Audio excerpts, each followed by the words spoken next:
महाभारत का अनुक्रमणिका पर्व प्रथम अध्याय।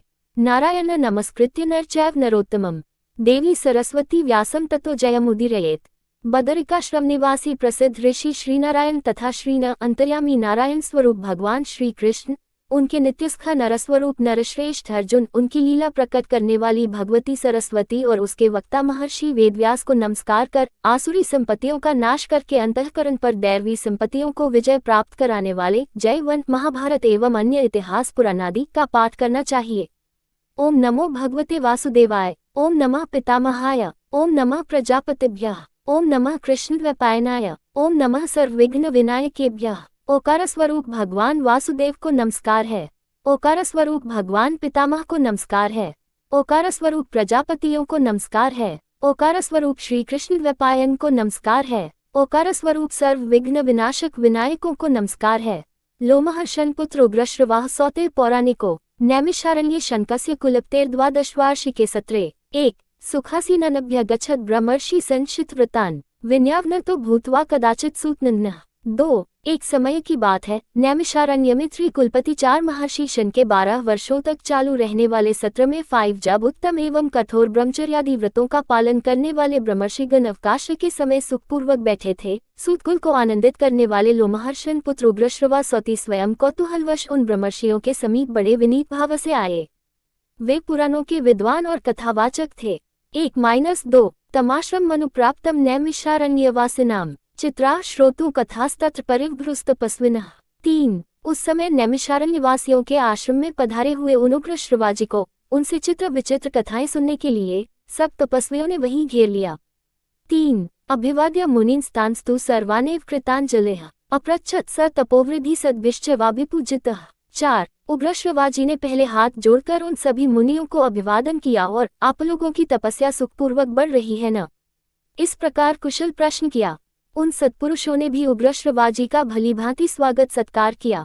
4 अत तेषु क्विष्टेषु सर्वेष्वेव तपस्विषु निर्दिष्टमस भेजे विन्याल लोमहर्षणेः। 5 इसके अनंतर जब वे सभी तपस्वी अपने अपने आसन पर विराजमान हो गए, तब लोमहर्षण पुत्र उग्र श्रवाजी ने भी उनके बताए हुए आसन को विनयपूर्वक ग्रहण किया। 5 सुखासीन ततस्तम तु विश्रांतमुपलक्ष्य च अथाप्रच्छदृशिस्तत्र कश्चित् प्रस्तावयन् कथा। 6 तत्पश्चात ये देखकर कि उग्रश्रवाजी थकावट से रहित होकर आराम से बैठे हुए हैं, किसी महर्षि ने बातचीत का प्रसंग उपस्थित करते हुए ये प्रश्न पूछा। 6 कुतागम्यते सौतिक्व चायम विहृत्स्त्वया कालल कमलपत्राक्ष संसेतक प्रयच्छतो मम। 7 कमल नयन सूत कुमार, आपका शुभागमन कहाँ से हो रहा है? अब तक आपने कहाँ आनंद पूर्वक समय बिताया है? मेरे इस प्रश्न का उत्तर दीजिए।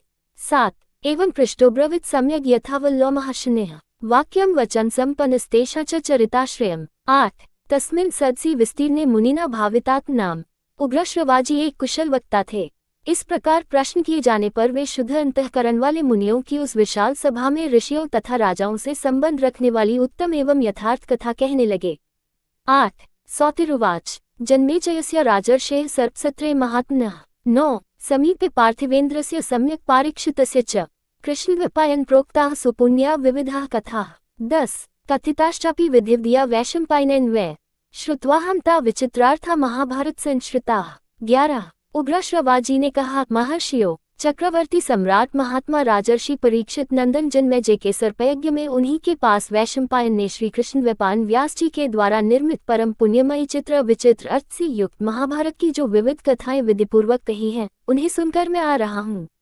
9-11 बहूनि संपरिक्रम्य तीर्थान्यायतनानि च समन्तपञ्चकं नाम पुण्यं द्विजनिषेवितम्। 12 गतवानस्मि तं देशं युद्धं यत्र भवत्पुरा कुरुना पांडवाना च सर्वेषां च महीक्षिताम्। 13 मैं बहुत से तीर्थों एवं धामों की यात्रा करता हुआ ब्राह्मणों के द्वारा सेवित उस परम पुण्य में समंत पंचक क्षेत्र कुरुक्षेत्र देश में गया, जहाँ पहले कौरव पांडव एवं अन्य सब राजाओं का युद्ध हुआ था। 12-13 दिदृक्षुरागतस्तस्मात् समीप भवतामेह आयुष्मन्तः सर्वैव ब्रह्मभूता हि मे मताः अस्मिन् यज्ञे महाभागाः सूर्यपावकवचसः। 14 वहीं से आप लोगों के दर्शन की इच्छा लेकर मैं यहाँ आपके पास आया हूँ। मेरी यह मान्यता है कि आप सभी दीर्घायु एवं ब्रह्मस्वरूप हैं। ब्राह्मणों, इस यज्ञ में सम्मिलित आप सभी महात्मा बड़े भाग्यशाली तथा सूर्य और अग्नि के समान तेजस्वी हैं। 14 कृताभिषेकाः शुचयः कृतजप्याहुताग्नयः भवन्तास्ने स्वस्था ब्रवीमि किमः द्विजाः। 15 पुराण संहिता पुण्याः कथा धर्मार्थ सश्रिताः इति वृत्तम नरेंद्र नाम ऋषिना च महात्मनाम। 16 इस समय आप सभी स्नान, संध्या वंदन, जप और अग्निहोत्र आदि करके शुद्ध हो अपने अपने आसन पर स्वस्थ चित्त से विराजमान हैं। आज्ञा कीजिए, मैं आप लोगों को क्या सुनाऊं? क्या मैं आप लोगों को धर्म और अर्थ के गूढ़ रहस्य से युक्त अंतःकरण को शुद्ध करने वाली भिन्न भिन्न पुराणों की कथा सुनाऊं अथवा उदारचरित महानुभाव ऋषियों एवं सम्राटों के पवित्र इतिहास? 15-16 ऋषय ऊचु द्वैपायनेन यत् प्रोक्तम पुराण परमर्षिणा सुरब्रह्मर्षिभिश्च श्रुत्वा यद् विपूजितम्। 17 तस्याख्यान वरिष्ठस्य विचित्रपदपर्वणः सूक्ष्मार्थन्याययुक्तस्य वेदार्थैर्भूषितस्य च। 18 भारतस्येतिहासस्य पुण्यग्रन्थार्थसंयुताम् संस्कारोपगता ब्राह्मी नानाशास्त्रोपबृंहिताम्। 19 जन्मेजयस्य या राज्ञो वैशम्पायन उक्तवान् यथावत् स ऋषिस्तुष्ट्या सत्रे द्वैपायनाज्ञया। 20 वेदैश्चतुर्भिः संयुक्ता व्यासस्याद्भुतकर्मणः संहिता श्रोतुमिच्छामः पुण्यपापभयापहाम्। 21 ऋषियों ने कहा, उग्र श्रवाजी परमर्षि श्री कृष्ण द्वैपायन ने जिस प्राचीन इतिहास रूप पुराण का वर्णन किया है और देवताओं तथा ऋषियों ने अपने अपने लोक में श्रवण करके जिसकी भूरी भूरी प्रशंसा की है, जो आख्यानों में सर्वश्रेष्ठ है, जिसका एक एक पद, वाक्य एवं पर्व विचित्र शब्दविन्यास और रमणीय अर्थ से परिपूर्ण है, जिसमें आत्मा परमात्मा के सूक्ष्म स्वरूप का निर्णय एवं उनके अनुभव के लिए अनुकूल युक्तियां भरी हुई है और जो संपूर्ण वेदों के तात्पर्यानुकूल अर्थ से अलंकृत है, उस भारत इतिहास की परम पुण्यमयी ग्रंथ की गुप्त भावों को स्पष्ट करने वाली, पदों वाक्यों की व्युत्पत्ति से युक्त, सब शास्त्रों के अभिप्राय के अनुकूल और उनसे समर्थित जो अद्भुत कर्मा व्यास की संहिता है, उसे हम सुनना चाहते हैं। अवश्य ही वह चारों वेदों के अर्थों से भरी हुई तथा पुण्य स्वरूपा है, पाप और भय का नाश करने वाली है। भगवान वेद व्यास की आज्ञा से राजा जन्मेजय के यज्ञ में प्रसिद्ध ऋषि वैशंपायन ने आनंद में भरकर भली भांति इसका निरूपण किया है। 17-21 सौतिरुवाच आद्यम पुरुषमीशान पुरुहूत पुरुषतुतम ऋतमेकाक्षर ब्रह्म व्यक्ताव्यक्तम सनातनम। 22 असत सत्सच्चैव यद विश्वम सत्सत्परम परावराना स्रष्टार पुराण परमव्ययम्। 23 मंगल्यम मंगलम विष्णु वरेण्यमंगम शुचिम नमस्कृत्य हृषिकेशम चराचर गुरु हरिम। 24 महर्षे पूजितस्यैः सर्वलोकैर्महात्मनः प्रवक्ष्यामि मतम पुण्यम व्यासस्याद्भुतकर्मणः। 25 उग्र श्रवाजी ने कहा, जो सबका आदि कारण, अंतर्यामी और नियंता है, यज्ञों में जिसका आवाहन और जिसके उद्देश्य से हवन किया जाता है, जिसकी अनेक पुरुषों द्वारा अनेक नामों से स्तुति की गई है, जो रीत सत्य स्वरूप एकाक्षर ब्रह्म प्रणव एवं एकमात्र विनाशी और सर्वव्यापी परमात्मा व्यक्ताव्यक्त साकार निराकार स्वरूप एवं सनातन है, असत सत एवं उभयरूप से जो स्वयं विराजमान है, फिर भी जिसका वास्तविक स्वरूप सत असत दोनों से विलक्षण है, ये विश्व जिससे अभिन्न है, जो संपूर्ण परावर्त स्थूल सूक्ष्म का सृष्टा पुराण पुरुष सर्वोत्कृष्ट परमेश्वर एवं वृद्धि क्षय आदि विकारों से रहित है, जिसे पाप कभी छू नहीं सकता, जो सहज शुद्ध है, वह ब्रह्म ही मंगलकारी एवं मंगलमय विष्णु है। उन्हीं चराचर गुरु ऋषिकेश मन इंद्रियों के प्रेरक श्रीहरि को नमस्कार करके सर्वलोक पूजित अद्भुत कर्मा महात्मा महर्षि व्यासदेव के इस अंतःकरण शोधक मत का मैं वर्णन करूंगा। 22-25 आचख्यो कवयः केचित् संप्रत्याचक्षते परे आख्यास्यन्ति तथयान्य इतिहास में भुवि। 26 पृथ्वी पर इस इतिहास का अनेकों कवियों ने वर्णन किया है और इस समय भी बहुत से वर्णन करते हैं। इसी प्रकार अन्य कवि आगे भी इसका वर्णन करते रहेंगे।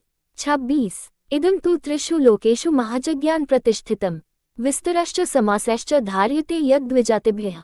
27 इस महाभारत की तीनों लोकों में एक महान ज्ञान के रूप में प्रतिष्ठा है। ब्राह्मणादि द्विजाति संक्षेप और विस्तार दोनों ही रूपों में अध्ययन और अध्यापन की परंपरा के द्वारा इसे अपने हृदय में धारण करते हैं। 27 अलंकृत शुभाई शब्दः समयर दिव्यमानुष्यः छंदोवृतैश्च विविधिरन्वित विदुषा प्रियम्। 28 ये शुभ ललित एवं मंगलमय शब्दविन्यास से अलंकृत है तथा वैदिक लौकिक या संस्कृत प्राकृत संकेतों से सुशोभित है। अनुष्टुप इंद्रवज्र आदि नाना प्रकार के छंद भी इसमें प्रयुक्त हुए हैं, अतः ये ग्रंथ विद्वानों को बहुत ही प्रिय है।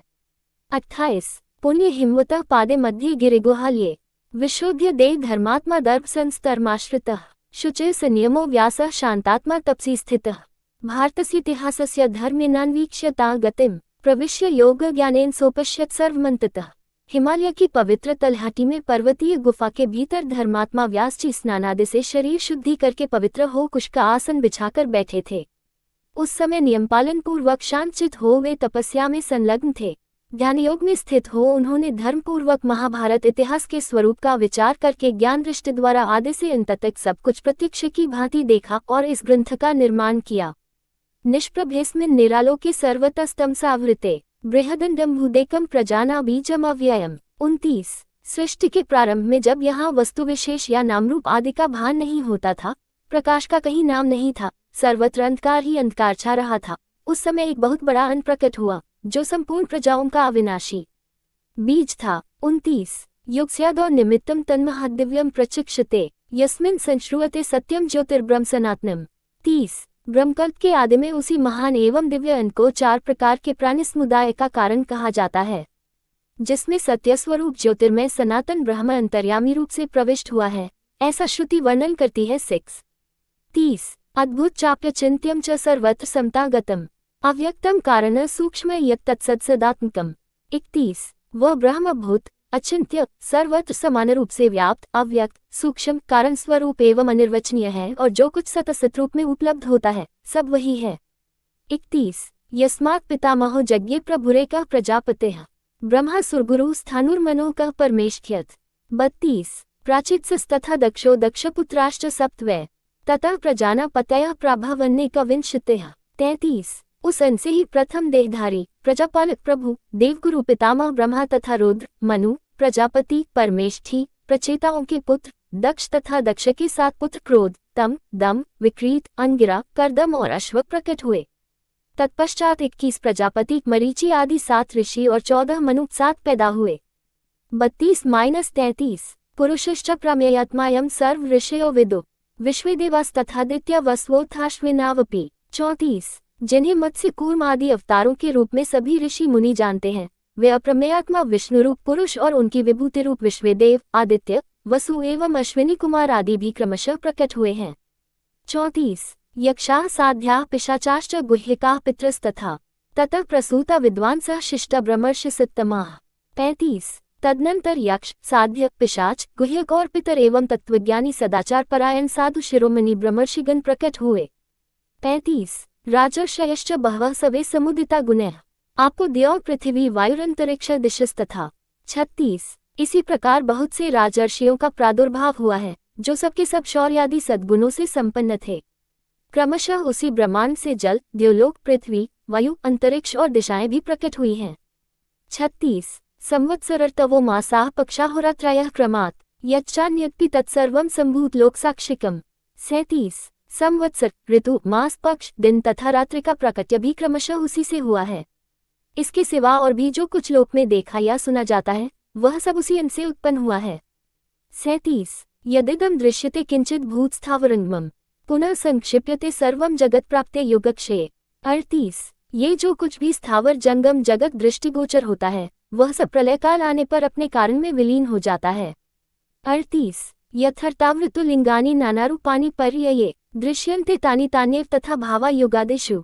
39 जैसे ऋतु के आने पर उसके फल पुष्प आदि नाना प्रकार के चिन्ह प्रकट होते हैं और ऋतु बीत जाने पर वे सब समाप्त हो जाते हैं, उसी प्रकार कल्प का आरंभ होने पर पूर्ववत वे पदार्थ दृष्टिगोचर होने लगते हैं और कल्प के अंत में उनका लय हो जाता है।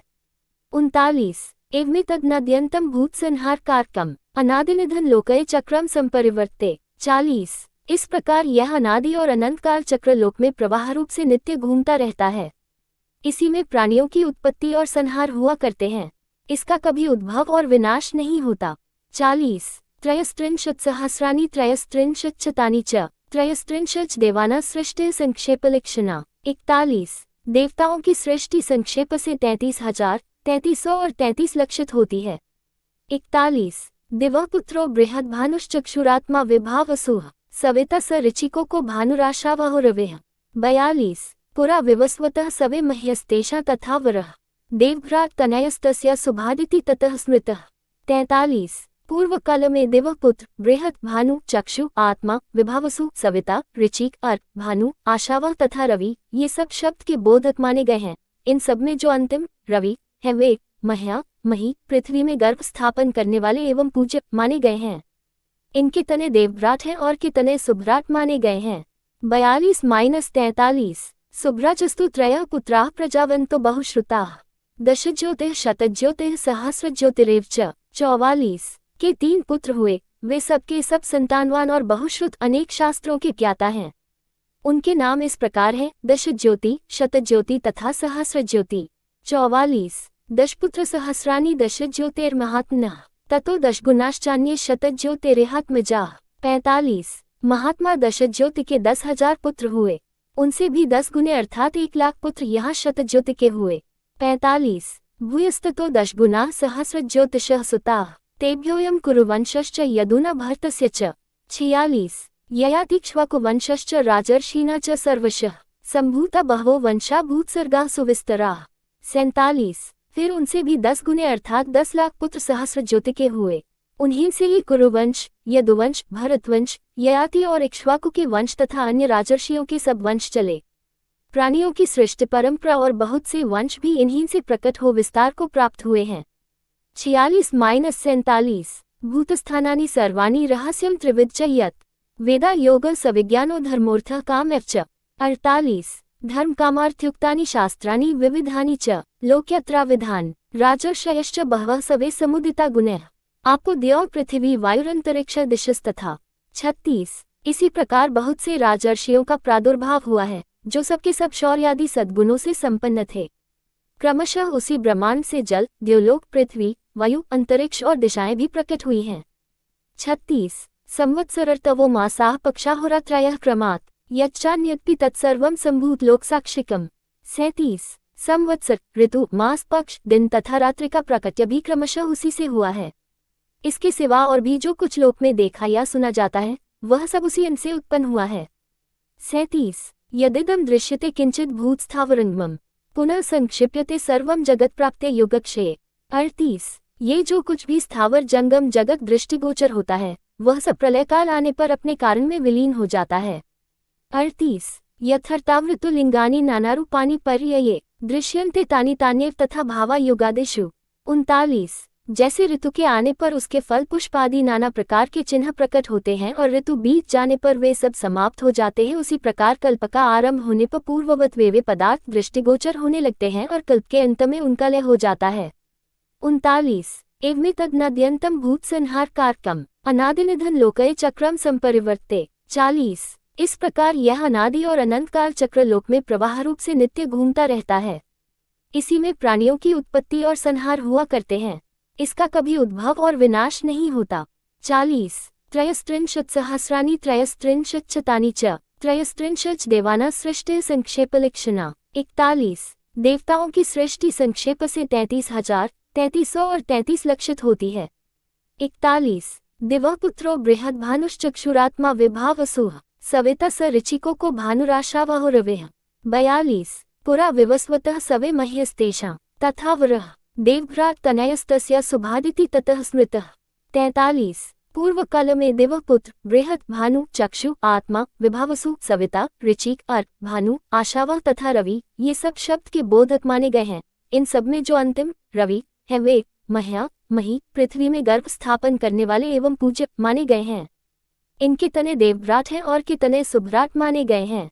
42-43 सुभ्राजस्तु त्रयः पुत्राः प्रजावन्तो बहुश्रुताः दशज्योतिः शतज्योतिः सहस्रज्योतिरेव च। 44 के 3 पुत्र हुए, वे सबके सब संतानवान और बहुश्रुत अनेक शास्त्रों के ज्ञाता हैं। उनके नाम इस प्रकार हैं: दशज्योति, शतज्योति तथा सहस्रज्योति। 44 दशपुत्र सहस्राणि दशज्योतिर्महात्मनः ततो दशगुणाश्चान्ये शतज्योतिरेहात्मजाः। 45 महात्मा दशज्योति के 10,000 पुत्र हुए, उनसे भी 10 गुने अर्थात 1,00,000 पुत्र यहाँ शतज्योति के हुए। 45 भूयस्ततो दशगुणा सहस्रज्योतिषः सुताः तेभ्योऽयं कुरुवंशश्च यदुना भरतस्य च। 46 ययातिक्ष्वाकुवंशश्च राजर्षीणा च सर्वशः सम्भूता बहवो वंशा भूत्सर्गाः सुविस्तराः। 47 फिर उनसे भी 10 गुने अर्थात 10,00,000 पुत्र सहस्रज्योति के हुए, उन्हीं से ही कुरुवंश, यदुवंश, भरतवंश, ययाति और इक्ष्वाकु के वंश तथा अन्य राजर्षियों के सब वंश चले। प्राणियों की सृष्टि परंपरा और बहुत से वंश भी इन्हीं से प्रकट हो विस्तार को प्राप्त हुए हैं। 46-47 भूतस्थानानि सर्वाणि रहस्यं त्रिविध च यत् वेदा योग सविज्ञानो धर्मोऽर्थः कामश्च। 48 धर्म कामार्थयुक्तानि शास्त्राणि विविधानि च लोक्यत्रविधान् च सर्वं तद् दृष्ट्वा ऋषिः।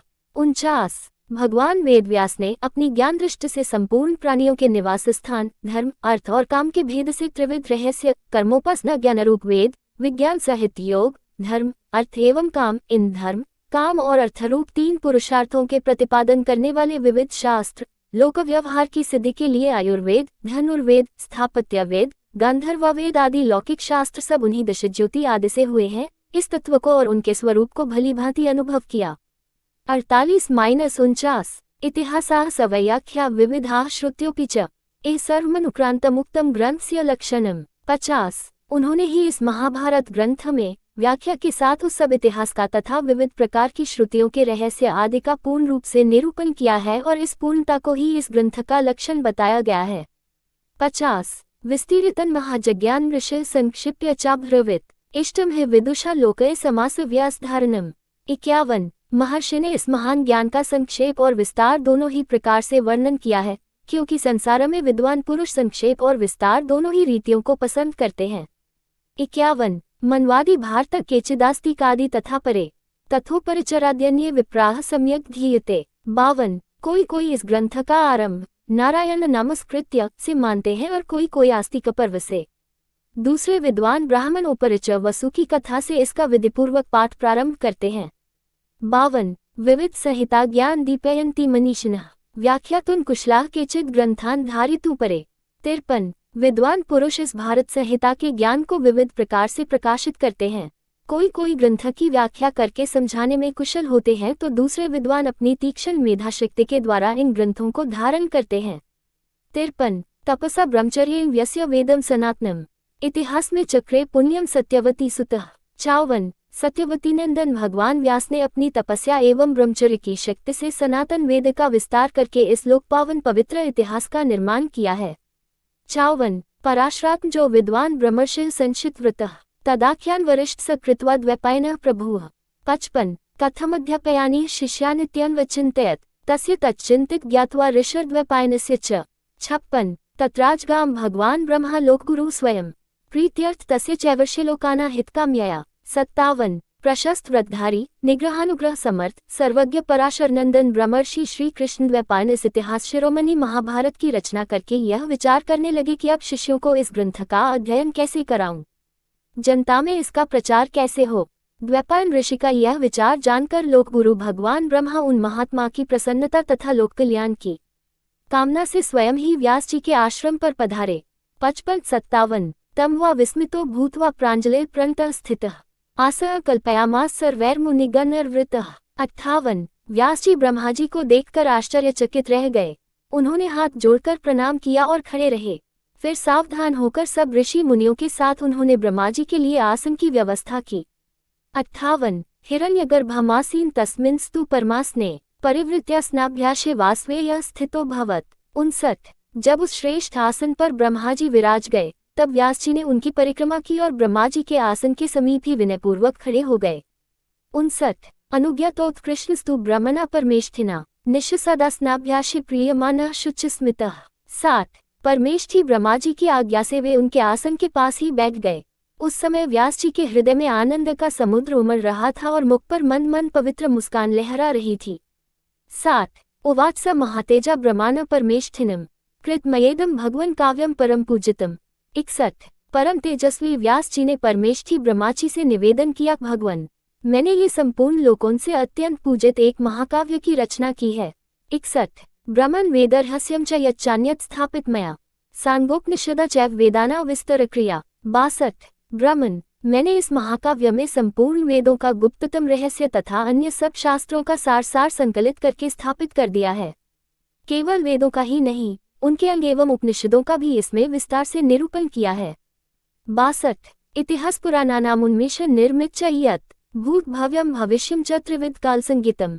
63 इस ग्रंथ में इतिहास और पुराणों का मंथन करके उनका प्रशस्त रूप प्रकट किया गया है। भूत वर्तमान और भविष्य काल की इन तीनों संज्ञाओं का भी वर्णन हुआ है। 63 जरा मृत्यु भय व्याधि भावाभाव विनिश्चय विविधस्य च धर्मस्य ह्याश्रमाना च लक्षणम। 64। इस ग्रंथ में बुढ़ापा, मृत्यु, भय, रोग और पदार्थों के सत्यत्व और मिथ्यत्व का विशेष रूप से निश्चय किया गया है तथा अधिकारी भेद से भिन्न भिन्न प्रकार के धर्मों एवं आश्रमों का भी लक्षण बताया गया है। 64। चातुर्वर्ण्य वेदान च पुराणाना च कृत्स्नशः तपसो ब्रह्मचर्यस्य पृथिव्याश्चंद्रसूर्ययोः। 65। ग्रह नक्षत्र ताराना प्रमाण च युगैः सैः ऋचो यजूषि सामानि वेदाध्यात्म तथा च। 66। ब्राह्मण, क्षत्रिय, वैश्य और शूद्र इन चारों वर्णों के कर्तव्य का विधान, पुराणों का संपूर्ण मूल तत्व भी प्रकट हुआ है। तपस्या एवं ब्रह्मचर्य के स्वरूप, अनुष्ठान एवं फलों का विवरण, पृथ्वी, चंद्रमा, सूर्य, ग्रह, नक्षत्र, तारा, सत्ययुग, त्रेता, द्वापर, कलियुग, इन सब के परिमाण और प्रमाण, ऋग्वेद, यजुर्वेद, सामवेद और इनके आध्यात्मिक अभिप्राय और अध्यात्म शास्त्र का इस ग्रंथ में विस्तार से वर्णन किया गया है। 65-66। न्याय शिक्षा चिकित्सा च दान पाशुपतम तथा हेतुनैव सम जन दिव्यमानुष संगीतम। 67। न्याय, शिक्षा, चिकित्सा, दान तथा पाशुपत अंतर्यामी की महिमा का भी इसमें विशद निरूपण है। साथ ही यह भी बतलाया गया है कि देवता, मनुष्य आदि भिन्न भिन्न योनियों में जन्म का कारण क्या है। 67। तीर्थाना चैव पुण्याना देशाना चैव कीर्तनम नदीना पर्वताना च वनाना सागरस्य च। 68। लोकपावन तीर्थों, देशों, नदियों, पर्वतों, वनों और समुद्र का भी इसमें वर्णन किया गया है। 68। पुराना चैव दिव्याना कल्पाना युद्ध कौशलम वाक्यचति विशेषाश्च लोक्यात्राक्रमश्च यः। 69। यच्चापि सर्वगम वस्तु तच्चैव प्रतिपादितम पर न लेखकल कश्चिदेतस्य भुवि विद्यते। 70। दिव्य नगर एवं दुर्गों के निर्माण का कौशल तथा युद्ध की निपुणता का भी वर्णन है। भिन्न भिन्न भाषाओं और जातियों की जो विशेषताएं हैं, लोक व्यवहार की सिद्धि के लिए जो कुछ आवश्यक है तथा और भी जितने लोकोपयोगी पदार्थ हो सकते हैं, उन सब का इसमें प्रतिपादन किया गया है। परंतु मुझे इस बात की चिंता है कि पृथ्वी में इस ग्रंथ को लिख सके ऐसा कोई नहीं है। 69-70। ब्रह्मोवाच तपो विशिष्टात्पि वै विशिष्टान मुनिसंचयात मन्ये श्रेष्ठतरत्वा वै रहस्य ज्ञान वेदनात्। 71। ब्रह्मा जी ने कहा, व्यास जी, संसार में विशिष्ट तपस्या और विशिष्ट कुल के कारण जितने भी श्रेष्ठ ऋषि मुनि हैं, उनमें मैं तुम्हें सर्वश्रेष्ठ समझता हूँ, क्योंकि तुम जगत, जीव और ईश्वर तत्व का जो ज्ञान है उसके ज्ञाता हो। 71। जन प्रभुति सत्या ते वेदनी गाँव ब्रह्मवादिनीम त्वया च काव्यमित्युक्तम तस्मात् काव्यम भविष्यति। 72। मैं जानता हूँ कि आजीवन तुम्हारी ब्रह्मवादिनी वाणी सत्य भाषण करती रही है और तुमने अपनी रचना को काव्य कहा है, इसलिए अब ये काव्य के नाम से ही प्रसिद्ध होगी। 72। अस्य काव्यस्य कवयो न समर्था विशेषणे गृहस्थस्य शेषास्त्रया एवाश्रमाः। 73। काव्यस्य लेखनार्थाय गणेशः स्मर्यतां मुने संसार के बड़े से बड़े कवि भी इस काव्य से बढ़कर कोई रचना नहीं कर सकेंगे। ठीक वैसे ही जैसे ब्रह्मचर्य, वानप्रस्थ और संन्यास तीनों आश्रम अपनी विशेषताओं द्वारा गृहस्थाश्रम से आगे नहीं बढ़ सकते। मुनिव, अपने काव्य को लिखवाने के लिए तुम गणेश जी का स्मरण करो। 73। सौतिरुवाच एवमाभाष्यतम ब्रह्मा जगाम स्वम निवेशनम। 74। उग्रश्रवाजी कहते हैं, महात्माओं, ब्रह्मा जी व्यास जी से इस प्रकार संभाषण करके अपने धाम ब्रह्मलोक में चले गए। 74। ततः सस्मार हिरम व्यासः सत्यवती सुतः स्मृतमात्रो गणेशानो भक्त चिंतित पुरकः। 75। तत्राजगाम विघ्नेशो वेदव्यासो यतः स्थितः पूजितश्चोपविष्टश्च व्यासेनोक्तस्तान्। 76। निष्पाप शौनक। तदनंतर सत्यवती नंदन व्यास जी ने भगवान गणेश का स्मरण किया और स्मरण करते ही भक्तवांछा कल्पतरु विघ्नेश्वर श्री गणेश जी महाराज वहां आए जहां व्यास जी विद्यमान थे। व्यास जी ने गणेश जी का बड़े आदर और प्रेम से स्वागत सत्कार किया और वे जब बैठ गए तब उनसे कहा। 75-76। लेख को भारतस्यास्य भक्त्वं गणनायक मया प्रोच्यमानस्य मनसा कल्पितस्य च। 77। गणनायक, आप मेरे द्वारा निर्मित इस महाभारत ग्रंथ के लेखक बन जाइए, मैं बोलकर लिखाता जाऊंगा। मैंने मन ही मन इसकी रचना कर ली है। 77। श्रुत्वैतत् प्राह विघ्नेशो यदि में लेखनी क्षणम लिखितो नावतिष्ठेत तदास्या लेख को ह्यहम्। 78। ये सुनकर विघ्नराज श्री गणेश जी ने कहा, व्यास जी, यदि लिखते समय क्षणभर के लिए भी मेरी लेखनी न रुके तो मैं इस ग्रंथ का लेखक बन सकता हूँ। 78। व्यासोप्युवाच तम देवम बुद्ध्वा मा लिख क्वचित ओमित्युक्त्वा गणेशोपि बभूव किल लेखकः। 79। व्यास जी ने भी गणेश जी से कहा, बिना समझे किसी भी प्रसंग में एक अक्षर भी न लिखिएगा। गणेश जी ने ओम कहकर स्वीकार किया और लेखक बन गए। 79। ग्रंथ ग्रंथि तदा चक्रे मुनिर्गुकुतूहलात् यस्मिन् प्रतिज्ञया प्राह मुनिर्द्वैपायनस्त्विदम्। 80। तब व्यास जी भी कुतूहलवश ग्रंथ में गांठ लगाने लगे। वे ऐसे ऐसे श्लोक बोल देते जिनका अर्थ बाहर से दूसरा मालूम पड़ता और भीतर कुछ और होता। इसके संबंध में प्रतिज्ञापूर्वक श्री कृष्ण द्वैपायन मुनि ने यह बात कही है। 80। अष्टौ श्लोक सहस्राणि अष्टौ श्लोकष्टानि च अहम वेद्मि शुको वेति संजयो वेति वा नवा। 81। इस ग्रंथ में 8800 श्लोक ऐसे हैं जिनका अर्थ मैं समझता हूँ, शुकदेव समझते हैं और संजय समझते हैं या नहीं, इसमें संदेह है। 81। तच्छलोककुटमद्यपि ग्रथित सुद्रे मुने भेट्टु न शक्यतेऽस्य गूढत्वात् प्रश्रितस्य च। 82। मुनिव, वे कूट श्लोक इतने गुंथे हुए और गंभीरार्थक हैं कि आज भी उनका रहस्य भेदन नहीं किया जा सकता, क्योंकि उनका अर्थ भी गूढ़ है और शब्द भी योगवृत्ति और रुवृत्ति आदि रचनावैचित्र्य के कारण गंभीर हैं। 82। सर्वज्ञोऽपि गणेशो यत्क्षणमास्ते विचारयन् तावच्चकार व्यासोऽपि श्लोकानन्यान् बहून्पि। 83। स्वयं सर्वज्ञ गणेश जी भी उन श्लोकों का विचार करते समय क्षण भर के लिए ठहर जाते थे। इतने समय में व्यास जी भी और बहुत से श्लोकों की रचना कर लेते थे। 83। अज्ञानतिमिरान्धस्य लोकस्य तु विचेष्टः ज्ञानाञ्जनशलाकाभिर्नेत्रोन्मीलनकारकम्। 84। धर्मार्थ काम मोक्षार्थ ही समास व्यास कीर्तनयः तथा भारतसूर्ये नृणा विनिहतं तमः। 85। संसारी जीव अज्ञानांधकार से अंधे होकर छटपटा रहे हैं। यह महाभारत ज्ञानांजन की शलाका लगाकर उनकी आंख खोल देता है। वह शलाका क्या है? धर्म, अर्थ, काम और मोक्षरूप पुरुषार्थों का संक्षेप और विस्तार से वर्णन। यह न केवल अज्ञान की रतौंधी दूर करता, प्रत्युत सूर्य के समान उदित होकर मनुष्यों की आंख के सामने का संपूर्ण अंधकार ही नष्ट कर देता है। 84-85। पुराण पूर्ण चंद्रेण श्रुति ज्योत्स्नाः प्रकाशिताः नृबुधिकैर्वाणा च कृतमेतत् प्रकाशनम्। 86। ये भारत पुराण पूर्ण चंद्रमा के समान है, जिससे श्रुतियों की चांदनी छिटकती है और मनुष्यों की बुद्धिरूपी कुमुदिनी सदा के लिए खिल जाती है। 86। इतिहास प्रदीपेन मोहावरण घातिना लोकगर्भगृहं कृत्स्न यथावत् संप्रकाशितम्। 87। ये भारत इतिहास एक जाज्वल्यमान दीपक है। यह मोह का अंधकार मिटाकर लोगों के अंतःकरण रूप संपूर्ण अंतर्ग्रह को भली भांति ज्ञानालोक से प्रकाशित कर देता है।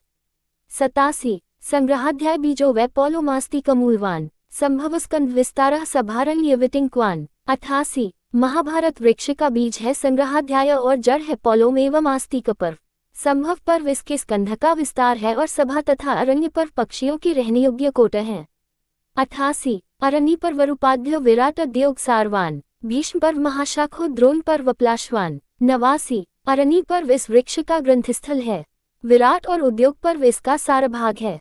भीष्म पर्व इसकी बड़ी शाखा है और द्रोण पर्व इसके पत्ते हैं।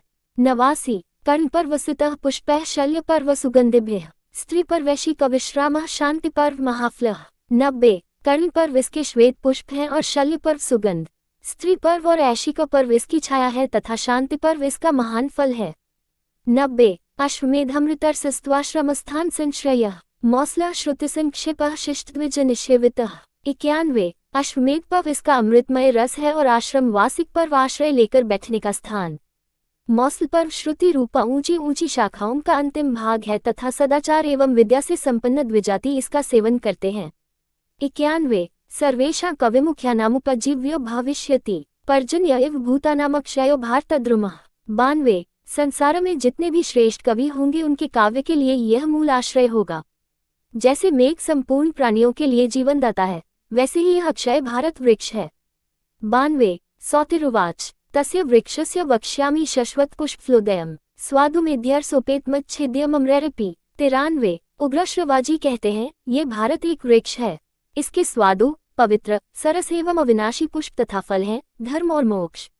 उन्हें देवता भी इस वृक्ष से अलग नहीं कर सकते। अब मैं उन्हीं का वर्णन करूंगा। 93। मातुर्नियोगात् धर्मात्मा गानगेयस्य च धीमतः क्षेत्रे विचित्रवीर्यस्य कृष्णद्वैपायनः पुरा। 94। त्रिनिघ्निनिव कौरव्यान् जन्यामास वीर्यवान् उत्पाद्य धृतराष्ट्रं च पांडुन विदुरमेव च। 95। पहले की बात है, शक्तिशाली धर्मात्मा श्री कृष्ण द्वैपायन व्यास ने अपनी माता सत्यवती और परमज्ञानी गंगापुत्र भीष्म पितामह की आज्ञा से विचित्रवीर्य की पत्नी अंबिका आदि के गर्भ से 3 अग्नियों के समान तेजस्वी 3 कुरुवंशी पुत्र उत्पन्न किए, जिनके नाम है धृतराष्ट्र, पांडु और विदुर। 94-95। जगाम तब से धीमान पुनरेवाश्रम प्रति तेषु जातेषु वृद्धेषु गतेषु परमागतिम्। 96 अब्रवीत् भारत लोकये मानुषस्मिन् महान् ऋषिः जन्मेजयन् पृष्टः सन् ब्राह्मणैश्च सहस्रशः। 97 शशास शिष्यमासीन् वैशम्पायनमन्तिके ससदस्य सहासीनः श्रावयामास भारतम्। 98 कर्मांतरेषु यज्ञस्य चोद्यमानः पुनः पुनः। इन 3 पुत्रों को जन्म देकर परम ज्ञानी व्यास जी फिर अपने आश्रम पर चले गए। जब वे तीनों पुत्र वृद्ध हो परम गति को प्राप्त हुए, तब महर्षि व्यास जी ने इस मनुष्यलोक में महाभारत का प्रवचन किया।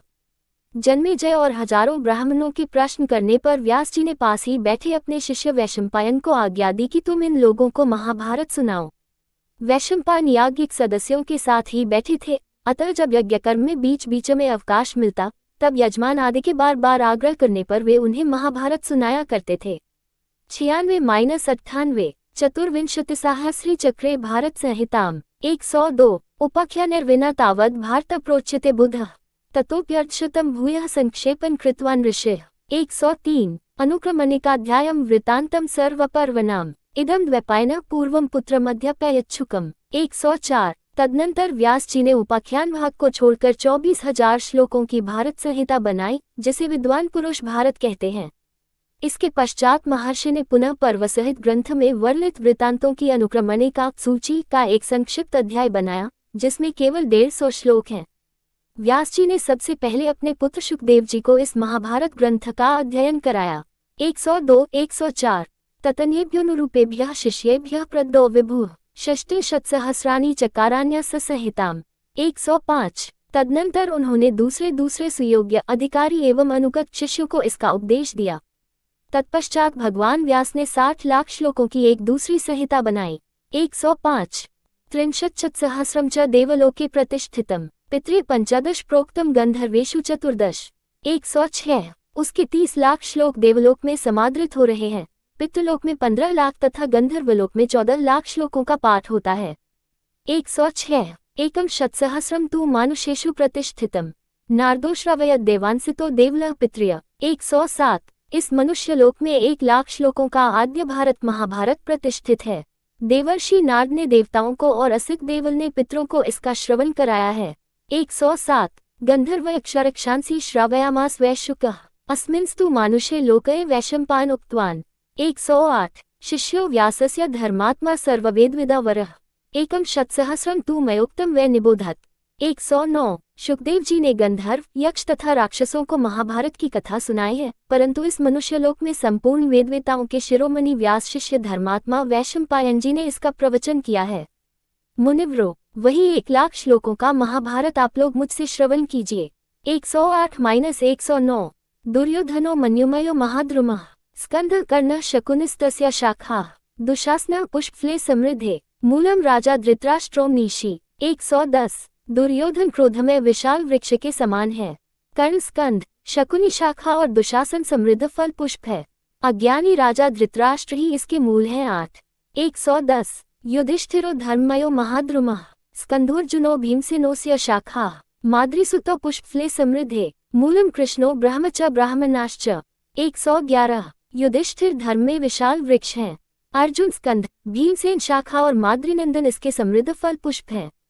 श्री कृष्ण वेद और ब्राह्मण ही इस वृक्ष के मूल जड़ है। 9 111 पांडुर्जित्वा बहून् देशान् बुद्धया विक्रमणेन च अरण्ये मृग्याशीलो न्यवसन् मुनिभिः सह। 112 महाराज पांडु अपनी बुद्धि और पराक्रम से अनेक देशों पर विजय पाकर हिंसक मृगों को मारने के स्वभाव वाले होने के कारण ऋषि मुनियों के साथ वन में ही निवास करते थे।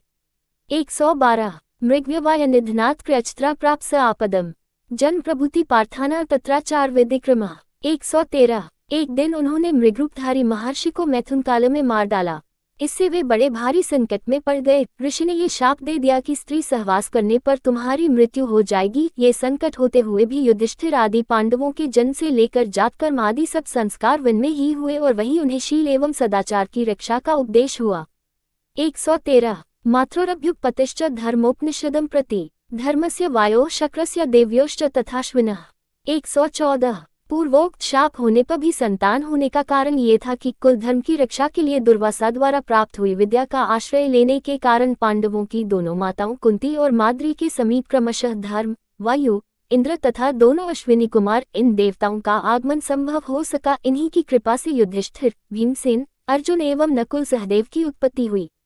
114 ततो धर्मोपनिषदः श्रुत्वा भर्तो प्रिया पृथा धर्मानिलेन्द्रान् स्तुतिभिर्जुहाव सुत्वान् क्षया तद्दतोपनिषन्माद्री चाश्विनावाजुहाव च तापैः सह संवृद्धा मात्रभ्यः परिरक्षिताः मेध्यरण्येषु पुण्येषु महतामाश्रमेषु च। 115 पतिप्रिया कुंती ने पति के मुख से धर्म रहस्य की बातें सुनकर पुत्र पाने की इच्छा से मंत्र जपपूर्वक स्तुति द्वारा धर्म, वायु और इंद्र देवता का आवाहन किया। कुंती के उपदेश देने पर माद्री भी उस मंत्र विद्या को जान गई और उसने संतान के लिए दोनों अश्विनी कुमारों का आवाहन किया। इस प्रकार इन पांचों देवताओं से पांडवों की उत्पत्ति हुई। पांचों पांडव अपनी दोनों माताओं द्वारा ही पाले पोसे गए। वे वनों में और महात्माओं के परम पुण्य आश्रमों में ही तपस्वी लोगों के साथ दिनों दिन बढ़ने लगे। 115 ऋषिभिर्यक्ता दानीता धार्तराष्ट्रान् प्रति स्वयं शिश्वश्चाभिरूपाश्च जटिला ब्रह्मचारिणः। 116 पांडु की मृत्यु होने के पश्चात बड़े बड़े ऋषि मुनि स्वयं ही पांडवों को लेकर धृतराष्ट्र एवं उनके पुत्रों के पास आए। उस समय पांडव नन्हे नन्हे शिशु के रूप में बड़े ही सुंदर लगते थे। वे सिर पर जटा धारण किए ब्रह्मचारी के वेश में थे। 116 पुत्राश्च भ्रातरश्च में शिष्याश्च सुहृदश्च वः पांडवा इत्युक्त्वा मुनयोऽन्तर्हितास्ततः। 117 ऋषियों ने वहां जाकर धृतराष्ट्र एवं उनके पुत्रों से कहा, ये तुम्हारे पुत्र, भाई, शिष्य और सुहृद हैं। ये सभी महाराज पांडु के ही पुत्र हैं। इतना कहकर वे मुनि वहां से अंतर्धान हो गए। 117 तांस्तिर्निवेदितान् दृष्ट्वा पांडवान् कौरवास्ता शिष्टाश्च वर्णाः पौरायेते हर्षाचुक्रुशुर्भृशम्। 118 ऋषियों द्वारा लाए हुए उन पांडवों को देखकर सभी कौरव और नगर निवासी शिष्ट तथा वर्णाश्रमी हर्ष से भरकर अत्यंत कोलाहल करने लगे। 118 आहु केचन तस्यैते तस्यैतेति चाप्रे यदा चिरमृतः पांडुः कत तस्येति चाप्रे। 119 कोई कहते ये पांडु के पुत्र नहीं हैं, दूसरे कहते अजी ये उन्हीं के हैं। कुछ लोग कहते जब पांडु को मरे इतने दिन हो गए तब ये उनके पुत्र कैसे हो सकते हैं। स्वागतम सर्वथा दिष्ट्या पांडव पश्याम संततिम उच्यता स्वागतमिति वाचो श्रुयन् सर्वशः। 120 फिर सब लोग कहने लगे हम तो सर्वथा इनका स्वागत करते हैं। हमारे लिए बड़े सौभाग्य की बात है कि आज हम महाराज पांडु की संतान को अपनी आंखों से देख रहे हैं। फिर तो सब ओर से स्वागत बोलने वालों की ही बातें सुनाई देने लगी। 120 तस्मिन्नुपर्ते शब्दे दिशः सर्वा निनादयन् अंतर्हिताना भूताना निःस्वंस्तुमूलो भवत्। 121 दर्शकों का वह तुमुल शब्द बंद होने पर संपूर्ण दिशाओं को प्रतिध्वनित करती हुई अदृश्य भूतों देवताओं की यह सम्मिलित आवाज आकाशवाणी गूंज उठी, ये पांडव ही हैं। 121 पुष्पृष्टे शुभा गंधा शंखदुन्दुभिः स्वनाः आसन प्रवेशे पार्थाना तदद्भुतमिवाभवत्। 122 जिस समय पांडवों ने नगर में प्रवेश किया उसी समय फूलों की वर्षा होने लगी, सब और सुगंध छा गई तथा शंख और दुन्दुभियों के मांगलिक शब्द सुनाई देने लगे। यह एक भूत चमत्कार की सी बात हुई। 122 तत्प्रीत्या चैव सर्वेषां पौराणा हर्ष संभवः शब्दासीन महांस्तत्र दिवस प्रकीर्तिवर्धनः। 123 सभी नागरिक पांडवों के प्रेम से आनंद में भरकर ऊंचे स्वर से अभिनंदन ध्वनि करने लगे। उनका वह महान शब्द स्वर्गलोक तक गूंज उठा जो पांडवों की कीर्ति बढ़ाने वाला था। 123 तेदित्य निखिलान वेदान शास्त्राणि विविधानि च न्यवसन पांडवास्तत्र पूजिता अकुतो भयाः। 124 वे संपूर्ण वेद एवं विविध शास्त्रों का अध्ययन करके वहीं निवास करने लगे। सभी उनका आदर करते थे और उन्हें किसी से भय नहीं था। 124 युधिष्ठिरस्य शौचेन प्रीताः प्रकृत्यो भवन् धृत्या च भीमसेनस्य विक्रमेणार्जुनस्य च। 125 गुरुशुश्रूषया क्षान्त्या यमयोर्विनयेन च तुतोष लोकः सकलस्तेषा शौर्यगुणेन च। 126 राष्ट्र की संपूर्ण प्रजा युधिष्ठिर के शौचाचार, भीमसेन की धृति, अर्जुन के विक्रम तथा नकुल सहदेव की गुरु शुश्रूषा, क्षमाशीलता और विनय से बहुत ही प्रसन्न होती थी। सब लोग पांडवों के शौर्य गुण से संतोष का अनुभव करते थे। 10 समवाय ततो राज्ञा कन्या भर्तृस्वयंवराम प्राप्तवान् अर्जुनः कृष्णा कृत्वा कर्म सुदुष्करम्।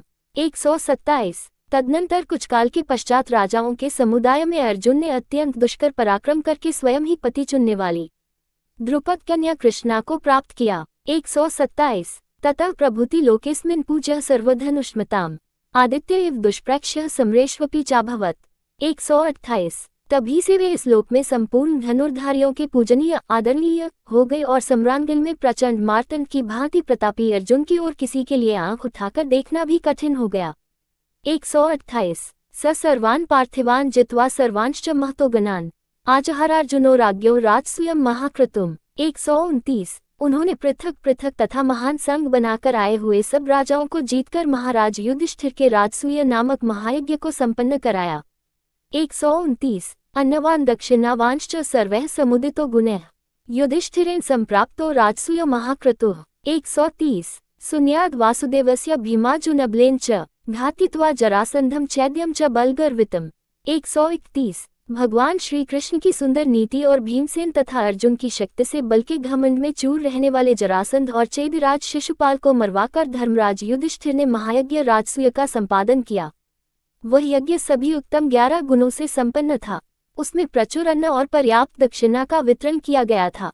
130-131 दुर्योधन समागच्छनर्हनानि ततस्ततः मणिकांचन रत्नानि गुहस्त्यश्वधनानि च। 132 विचित्राणि च वासांसि प्रावारावर्णानि च कम्बलाचनरत्नानि रार्क्वास्तरणानि च। 133 उस समय इधर उधर विभिन्न देशों तथा नृपतियों के यहाँ से मणि, सुवर्ण, रत्न, गाय, हाथी, घोड़े, धन संपत्ति, विचित्र वस्त्र, तंबू, कनात, पर्दे, उत्तम कंबल, श्रेष्ठ मृगचर्म तथा रकुनामक मृग के बालों से बने हुए कोमल बिछौने आदि जो उपहार की बहुमूल्य वस्तुएं आती, वे दुर्योधन के हाथ में दी जाती, उसी की देखरेख में रखी जाती थी। 132-133 समृद्धाता तथा व पांडवाना तदाश्रियम ईर्ष्यास्मुग्धा सुमहांस्तस्य मन्युर्जायत। 134 उस समय पांडवों की वह बड़ी चढ़ी समृद्धि संपत्ति देखकर दुर्योधन के मन में ईर्ष्याजनित महान रोष एवं दुख का उदय हुआ। 134 विमान प्रतिमा तत्र मयेन सुकृता सभाम पांडवानाम उपकृता स वा पर्यप्यत। 135 उस अवसर पर मयदानव ने पांडवों को एक सभा भवन भेंट में दिया था, जिसकी रूपरेखा विमान के समान थी। वह भवन उसके शिल्प कौशल का एक अच्छा नमूना था। उसे देखकर दुर्योधन को और अधिक संताप हुआ। 135 तत्रावहसितश्चासीत् प्रस्कंदन्निव संभ्रमात् प्रत्यक्षा वासुदेवस्य भीमेनान्वेजात्वत्। 136 उसी सभा भवन में जब संभ्रम जल में स्थल और स्थल में जल का भ्रम होने के कारण दुर्योधन के पांव फिसलने से लगे, तब भगवान श्री कृष्ण के सामने ही भीमसेन ने उसे गंवार सा सिद्ध करते हुए उसकी हंसी उड़ाई थी। 136 सबभोगान विविधान भुंजन रत्नानि विविधानि च कथितो धृतराष्ट्रस्य विवर्णो हरिणः कृशः। 137 दुर्योधन नाना प्रकार के भोग तथा भांति भांति के रत्नों का उपयोग करते रहने पर भी दिनों दिन दुबला रहने लगा। उसका रंग फीका पड़ गया। इसकी सूचना कर्मचारियों ने महाराज धृतराष्ट्र को दी। 137 अन्वजानात् ततो द्यूत धृतराष्ट्रः सुतप्रियः तच्छ्रुत्वा वासुदेवस्य कोपः संभवन महान्। 138 धृतराष्ट्र अपने उस पुत्र के प्रति अधिक आसक्त थे, अतः उसकी इच्छा जानकर उन्होंने उसे पांडवों के साथ जुआ खेलने की आज्ञा दे दी। जब भगवान श्री कृष्ण ने ये समाचार सुना, तब उन्हें धृतराष्ट्र पर बड़ा क्रोध आया। 138 नातिप्रीत मनाश्चासीद विवादांश्चान्वमोदत द्यूतादिनयान घोरान विविधांश्चाप्युपेक्षत। 139 यद्यपि उनके मन में कलह की संभावना के कारण कुछ विशेष प्रसन्नता नहीं हुई, तथापि उन्होंने मौन रहकर इन विवादों का अनुमोदन ही किया और भिन्न भिन्न प्रकार के भयंकर अन्याय द्यूत आदि को देखकर भी उनकी उपेक्षा कर दी। 139 निरस्य विदुर भीष्म द्रोण शारद्वतम कृपम विग्रहितुमुले तस्मिन् दहन क्षत्रम परस्परम। 140 इस अनुमोदन या उपेक्षा का कारण ये था कि वे धर्मनाशक दुष्ट राजाओं का संहार चाहते थे, अतः उन्हें विश्वास था कि इस विग्रहजनित महान युद्ध में विदुर, भीष्म, द्रोणाचार्य तथा कृपाचार्य की अवहेलना करके सभी दुष्ट क्षत्रिय एक दूसरे को अपनी क्रोधाग्नि में भस्म कर डालेंगे। 140 जयत्सु पांडुपुत्रेषु श्रुत्वा सुमहत्प्रियम दुर्योधनमतं ज्ञात्वा कर्णस्य शकुनिस्तथा। 141 धृतराष्ट्रश्चिर ध्यात्वा संजयं वाक्यं ब्रवीत शृणु संजय सर्वं मे न चासूयतुमर्हसि। 142 श्रुत्वानसि मेधावी बुद्धिमान प्राज्ञसम्मतः न विग्रहे मम मतिर्न च प्रिय कुलिक्षये। 143 जब युद्ध में पांडवों की जीत होती गई, तब यह अत्यंत अप्रिय समाचार सुनकर तथा दुर्योधन, कर्ण और शकुनि के दुराग्रहपूर्ण निश्चित विचार जानकर धृतराष्ट्र बहुत देर तक चिंता में पड़े रहे। फिर उन्होंने संजय से कहा, संजय, मेरी सब बातें सुन लो, फिर इस युद्ध या विनाश के लिए मुझे दोष न दे सकोगे। तुम विद्वान, मेधावी, बुद्धिमान और पंडित के लिए भी आदरणीय हो। इस युद्ध में मेरी सम्मति बिल्कुल नहीं थी और यह जो हमारे कुल का विनाश हो गया है, इससे मुझे तनिक भी प्रसन्नता नहीं हुई है। 143-143 न मे विशेष पुत्रेषु स्वेषु पाण्डुसुतेषु वा वृद्धम माम ह्यसूयन्ति पुत्रा मन्युप्रायणाः। 144 मेरे लिए अपने पुत्रों और पांडवों में कोई भेद नहीं था, किंतु क्या करूं, मेरे पुत्र क्रोध के वशीभूत हो मुझ पर ही दोषारोपण करते थे और मेरी बात नहीं मानते थे। 144 अहं त्वचक्षु कार्पण्यात् पुत्र प्रीत्या सहामि तत् मुह्यंतम चानुमुह्यामि दुर्योधन में चेतनम। 145 मैं अंधा हूँ, अतः कुछ दीनता के कारण और कुछ पुत्रों के प्रति अधिक आसक्ति होने से भी वह सब अन्याय सहता आ रहा हूँ। मंदबुद्धि दुर्योधन जब मोहवश दुखी होता था, तब मैं भी उसके साथ दुखी हो जाता था। 145 राजसूय श्रियं दृष्ट्वा पांडवस्य महोत्सः तच्चावः स प्राप्य सभारोहण दर्शने। 146 अमर्षणः स्वयं जेतुं शक्तः पांडवान् ऋणे निरुत्साहश्च संप्राप्तुं सुश्रियं क्षत्रियोऽपि सन्। 147 गान्धारराज सहितश्छद्मद्युतं मंत्रयत् तत्र यद् यद् यथा ज्ञातं मया संजय तच्छृणु। 148 राजसूय यज्ञ में महापराक्रमी पांडुपुत्र युधिष्ठिर की सर्वोपरि समृद्धि संपत्ति देखकर तथा सभा भवन की सीढ़ियों पर चढ़ते और उस भवन को देखते समय भीमसेन के द्वारा उपहास पाकर दुर्योधन भारी अमर्ष में भर गया था। युद्ध में पांडवों को हराने की शक्ति तो उसमें थी नहीं, अतः क्षत्रिय होते हुए भी वह युद्ध के लिए उत्साह नहीं दिखा सका। परंतु पांडवों की उस उत्तम संपत्ति को हथियाने के लिए उसने गांधार राज शकुनि को साथ लेकर कपटपूर्ण द्यूत खेलने का ही निश्चय किया।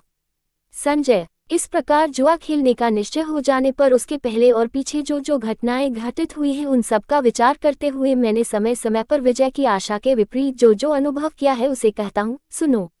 146-148 श्रुत्वा तु मम वाक्यानि बुद्धियुक्तानि तत्त्वतः ततो ज्ञास्यसि मा सौते प्रज्ञाचक्षुष्मित्युत। 149 सूतनंदन मेरे उन बुद्धिमत्तापूर्ण वचनों को सुनकर तुम ठीक ठीक समझ लोगे कि मैं कितना प्रज्ञाचक्षु हूँ। 149 यदाश्रोष धनुरायम्य चित्रम विद्धम लक्ष्यम पातित्वे पृथिव्याम कृष्णाहृता प्रेक्षता सर्वराज्ञा तदा नाशन से विजयाय संजय। 150 संजय जब मैंने सुना कि अर्जुन ने धनुष पर बाण चढ़ाकर भूत लक्ष्य भेद दिया और उसे धरती पर गिरा दिया, साथ ही सब राजाओं के सामने, जबकि वे टुकुर टुकुर देखते ही रह गए, बलपूर्वक द्रौपदी को ले आया, तभी मैंने विजय की आशा छोड़ दी थी। 150 यदाश्रोष द्वारकाया सुभद्रा प्रसह्योढ़ माधवीमजुनेन च्यवन इंद्रप्रस्थ वृष्णिवीरों च यातो तदा नाशन से विजयाय संजय। 151 संजय जब मैंने सुना कि अर्जुन ने द्वारका में मधुवंश की राजकुमारी और श्री कृष्ण की बहन सुभद्रा को बलपूर्वक हरण कर लिया और श्री कृष्ण एवं बलराम इस घटना का विरोध न कर दहेज लेकर इंद्रप्रस्थ में आए, तभी समझ लिया था कि मेरी विजय नहीं हो सकती। 151 यदाश्रोष देवराज प्रविष्टम शरदिव्यैर्वारित चार्जुनेन अग्निन तथा तर्पित खांडवे च तदा नाशन से विजयाय संजय। 152 जब मैंने सुना कि खांडवदाह के समय देवराज इंद्र तो वर्षा करके आग बुझाना चाहते थे और अर्जुन ने उसे अपने दिव्य बाणों से रोक दिया तथा अग्निदेव को तृप्त किया, संजय तभी मैंने समझ लिया कि अब मेरी विजय नहीं हो सकती। 152 यदाश्रोष जातुषाद वेशमनिस्तान मुक्तान पार्थान पंचकुंत्या समेतान युक्तम चाशा विदुर स्वार्थ सिद्धो तदा नाशन से विजयाय संजय। 153 जब मैंने सुना कि लाक्षा भवन से अपनी माता सहित 5 पांडव बच गए हैं और स्वयं विदुर उनकी स्वार्थ सिद्धि के प्रयत्न में तत्पर हैं, संजय तभी मैंने विजय की आशा छोड़ दी थी।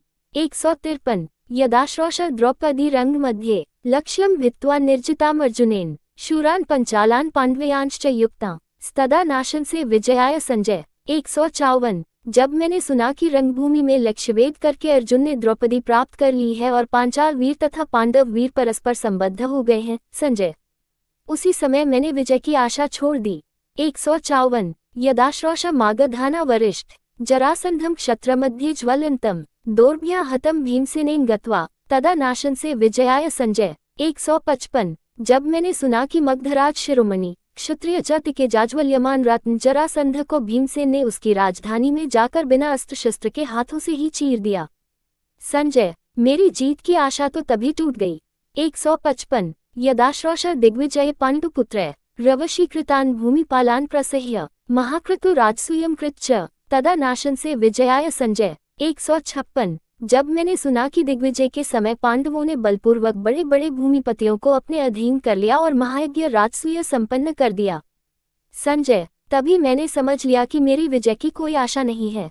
156 यदाश्रोष द्रौपदीमश्रुकंठी सभा नीता दुखितामिका वस्त्राम रजस्वला नाथु तीम्नाथवत तदा नाशन से विजयाय संजय। 157 संजय, जब मैंने सुना कि दुखिता द्रौपदी रजस्वलावस्था में आंखों में आंसू भरे केवल एक वस्त्र पहने वीरपतियों के रहते हुए भी अनाथ के समान भरी सभा में घसीट कर लाई गई है, तभी मैंने समझ लिया था कि अब मेरी विजय नहीं हो सकती।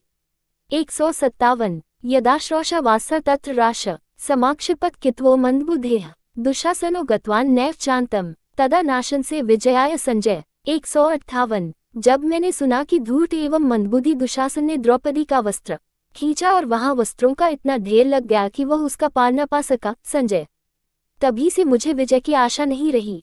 158 यदाश्रोष हृतराज्यम युधिष्ठिर पराजित सौबलेनाक्ष्वत्याम अन्वागतम व्रात्रभिर्प्रमेय तदा नाशन से विजयाय संजय। 159 संजय, जब मैंने सुना कि धर्मराज युधिष्ठिर को जुए में शकुनि ने हरा दिया और उनका राज्य छीन लिया, फिर भी उनके अतुल बलशाली धीर गंभीर भाइयों ने युधिष्ठिर का अनुगमन ही किया, तभी मैंने विजय की आशा छोड़ दी।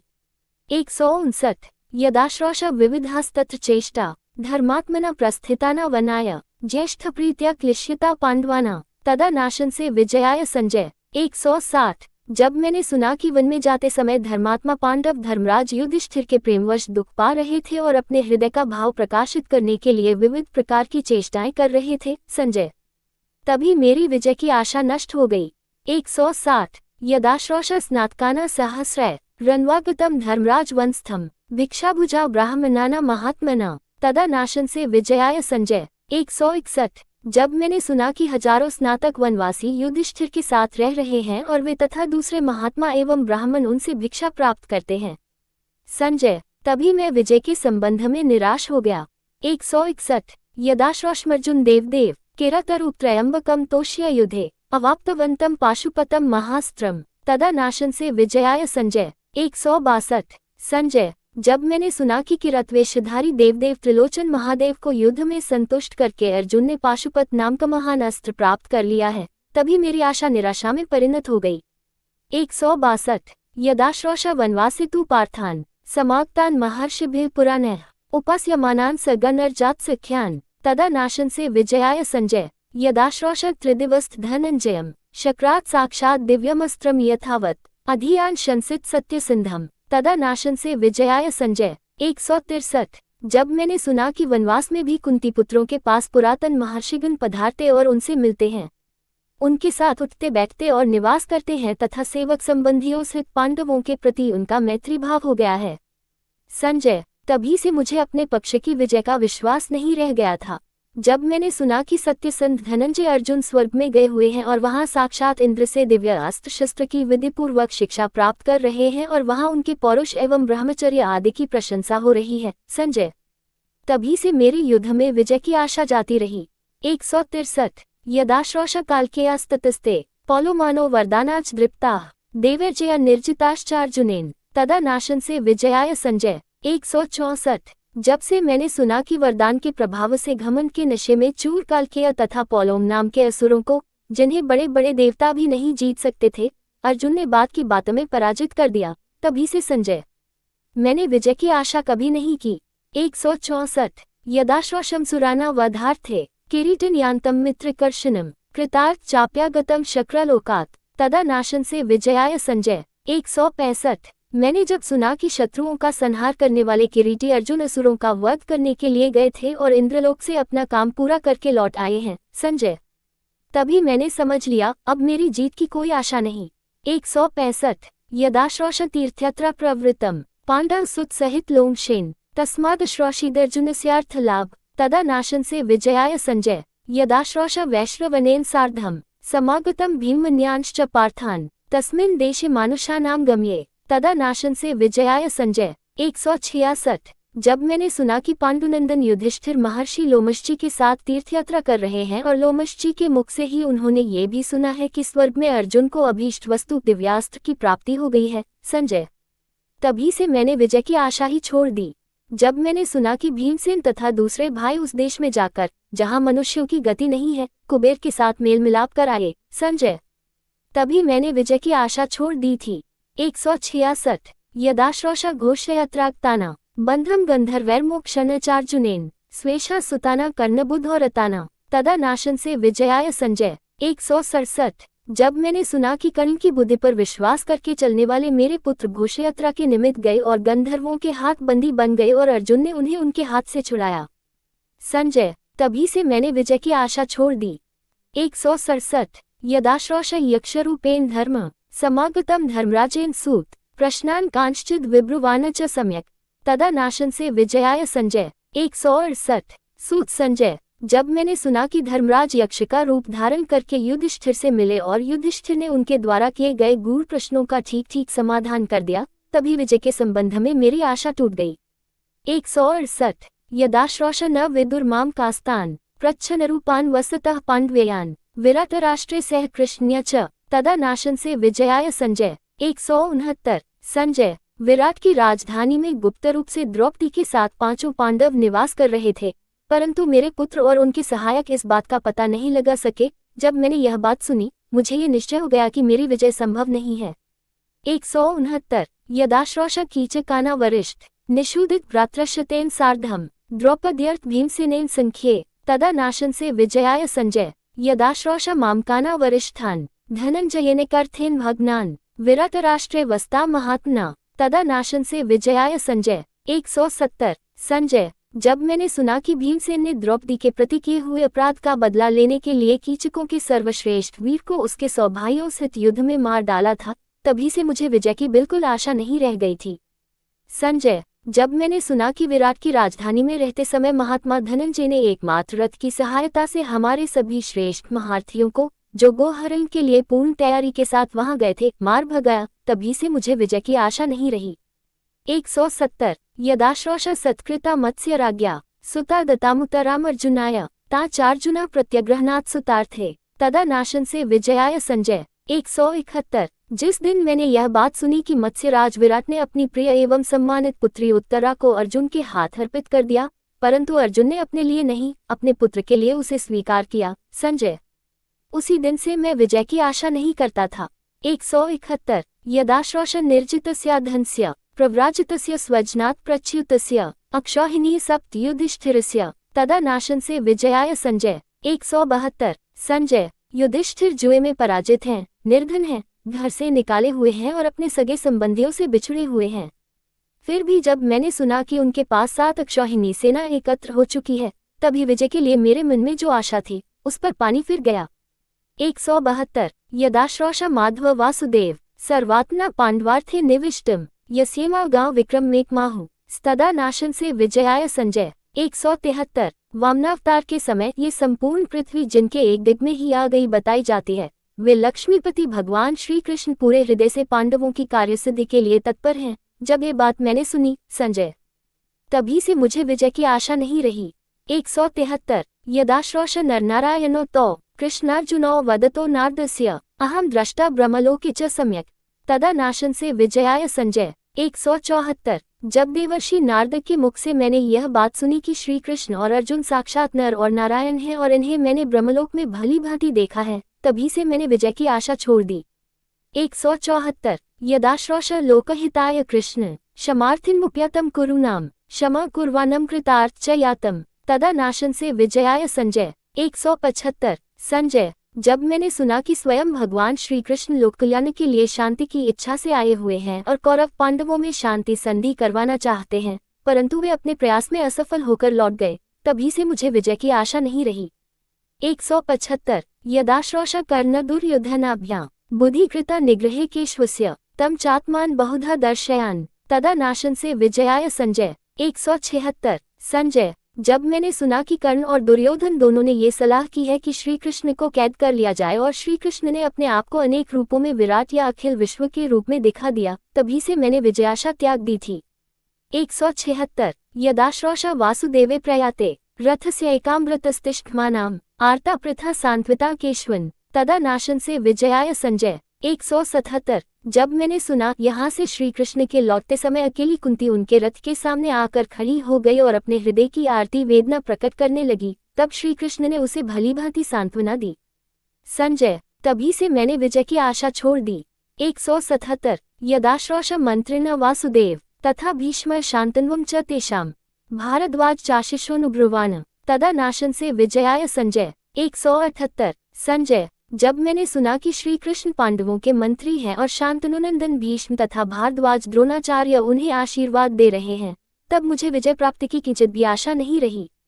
178 यदाश्रोष कर्ण उवाच भीष्म नाहं योत्स्य युध्यमाने त्वयिति हित्वा सेनां पचक्राम चापी तदा नाशन से विजयाय संजय। 179 जब कर्ण ने भीष्म से यह बात कह दी कि जब तक तुम युद्ध करते रहोगे तब तक मैं पांडवों से नहीं लड़ूंगा, इतना ही नहीं वह सेना को छोड़कर हट गया। संजय, तभी से मेरे मन में विजय के लिए कुछ भी आशा नहीं रह गई।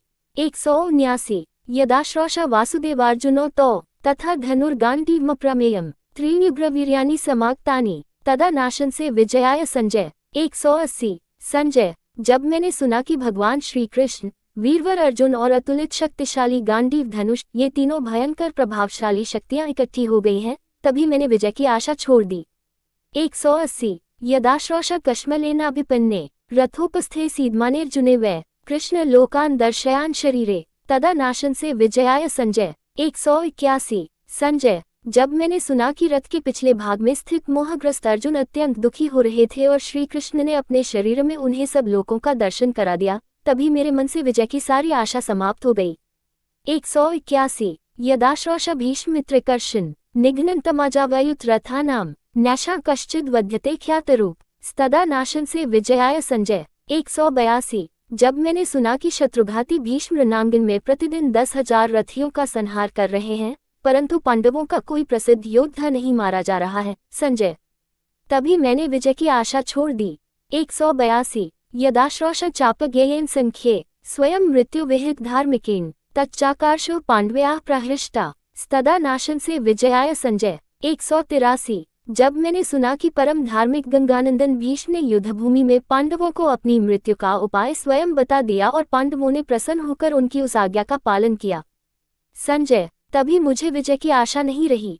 183 यदाश्रोष भीष्मत्यंत शूर हतम पार्थिनः विश्वप्रदृश्यम् शिखंडिन पुरतः स्थापयित्वा तदा नाशन से विजयाय संजय। 184 जब मैंने सुना कि अर्जुन ने सामने शिखंडी को खड़ा करके उसकी ओर से सर्वथा अजेय अत्यंत शूर भीष्म पितामह को युद्धभूमि में गिरा दिया, संजय, तभी मेरी विजय की आशा समाप्त हो गई।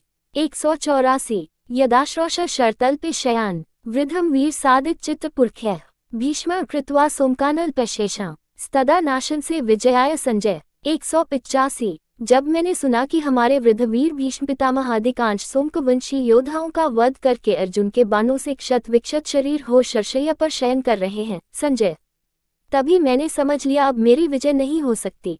185 यदाश्रोष शांतन्वे शयाने पानीयार्थे चोदितेन अर्जुनेन भूमिन भित्त्वा तर्पित तत्र भीष्म तदा नाशन से विजयाय संजय। 186 संजय, जब मैंने सुना कि शांतनुनंदन भीष्म पितामह ने शरशय्या पर सोते समय अर्जुन को संकेत किया और उन्होंने बाण से धरती का भेदन करके उनकी प्यास बुझा दी, तब मैंने विजय की आशा त्याग दी। 186 यदा वायुश्चंद्र सूर्यो च युक्तो कौन्तेय नामनुलोमा जयाय नित्यं चास्मान् श्वापदाभिषयन्ति तदा नाशन से विजयाय संजय। 187 जब वायु अनुकूल बहकर और चंद्रमा सूर्य लाभ स्थान में संयुक्त होकर पांडवों की विजय की सूचना दे रहे हैं और कुत्ते आदि भयंकर प्राणी प्रतिदिन हम लोगों को डरा रहे हैं, संजय, तब मैंने विजय के संबंध में अपनी आशा छोड़ दी। 187 यदा द्रोणो विविधानस्त्रमार्गान् निदर्शयन् सम्रे चित्रयोधि न पांडवान् श्रेष्ठत्रान् निहन्ति तदा नाशन से विजयाय संजय। 188 संजय, हमारे आचार्य द्रोण बेजोड़ योद्धा थे और उन्होंने रणांगन में अपने अस्त्र शस्त्र के अनेकों विविध कौशल दिखलाए, परंतु जब मैंने सुना कि वे वीर शिरोमणि पांडवों में से किसी एक का भी वध नहीं कर रहे हैं, तब मैंने विजय की आशा त्याग दी। 188 यदाश्रोष चास्मदीयान् महार्थान् व्यवस्थितान् अर्जुनस्यान्तकाय संक्षप्तकान् निहतान् अर्जुनेन तदा नाशन से विजयाय संजय। 189 संजय, मेरी विजय की आशा तो तभी नहीं रही जब मैंने सुना कि मेरे जो महारथी वीर संक्षिप्तक योद्धा अर्जुन के वध के लिए मोर्चे पर डटे हुए थे, उन्हें अकेले ही अर्जुन ने मौत के घाट उतार दिया। 189 यदाश्रोष व्यूहम भेद्यमन्य रभारद्वाजेनाथ शस्त्रेण गुप्तम वित्वा सौभद्रम वीरमेकम प्रविष्टम तदा नाशन से विजयाय संजय। 190 संजय स्वयं भारद्वाज द्रोणाचार्य अपने हाथ में शस्त्र उठाकर उस चक्रव्यूह की रक्षा कर रहे थे जिसको कोई दूसरा तोड़ ही नहीं सकता था, परंतु सुभद्रानंदन वीर अभिमन्यु अकेला ही छिन भिन करके उसमें घुस गया। जब ये बात मेरे कानों तक पहुंची तभी मेरी विजय की आशा लुप्त हो गई। 190 यदाभिमन्यु परिवार्य बालम सवे हत्वा हृष्टरूपा बभूवुः महार्था पार्थम शिक्नुवन्त तदा नाशन से विजयाय संजय। 191 संजय मेरे बड़े बड़े महारथी वीरवर अर्जुन के सामने तो टिक न सके और सबने मिलकर बालक अभिमन्यु को घेर लिया और उसको मारकर हर्षित होने लगे। जब ये बात मुझ तक पहुंची तभी से मैंने विजय की आशा त्याग दी। 191 यदाश्वाभिमन्यु निहत्य हर्षान्मुधान क्रोशतो धार्तराष्ट्रान् क्रोधादुक्तम सैन्ध्वे चार्जुनेन तदा नाशन से विजयाय संजय। 192 जब मैंने सुना कि मेरे मूल पुत्र अपने ही वंश के होनहार बालक अभिमन्यु की हत्या करके हर्षपूर्ण कोलाहल कर रहे हैं और अर्जुन ने क्रोधवश जयद्रथ को मारने की भीषण प्रतिज्ञा की है संजय, तभी मैंने विजय की आशा छोड़ दी। 192 यदाश्रोष वाहनेष्वक्षमेषु रथोपस्थे तिष्ठता पांडवेन सर्वान् योधान वारितान अर्जुनेन तदा नाशन से विजयाय संजय। 195 जब संग्राम भूमि में रथ के घोड़े अपना काम करने में असमर्थ हो गए तब रथ के समीप ही खड़े होकर पांडववीर अर्जुन ने अकेले ही सब योद्धाओं का सामना किया और उन्हें रोक दिया। मैंने जिस समय ये बात सुनी संजय, उसी समय मैंने विजय की आशा छोड़ दी।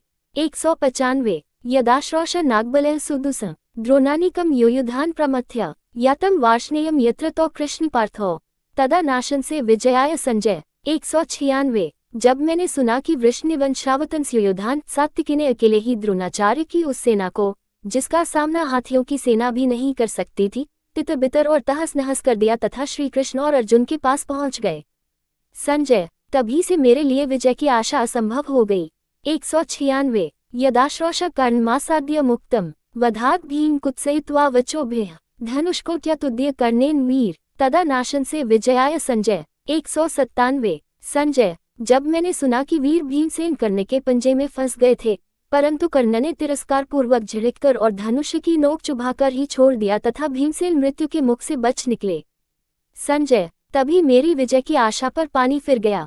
197 यदा द्रोणः कृतवर्मा कृपश्च कर्णो द्रोणिर्मद्रराजशूरः अमर शयन सैन्ध्व वध्यमान तदा नाशन से विजयाय संजय। 198 जब मैंने सुना कि द्रोणाचार्य, कृतवर्मा, कृपाचार्य, कर्ण और अश्वत्थामा तथा वीरशल्य ने भी सिंधुराज जयद्रथ का वध सह लिया, प्रतिकार नहीं किया संजय, तभी मैंने विजय की आशा छोड़ दी।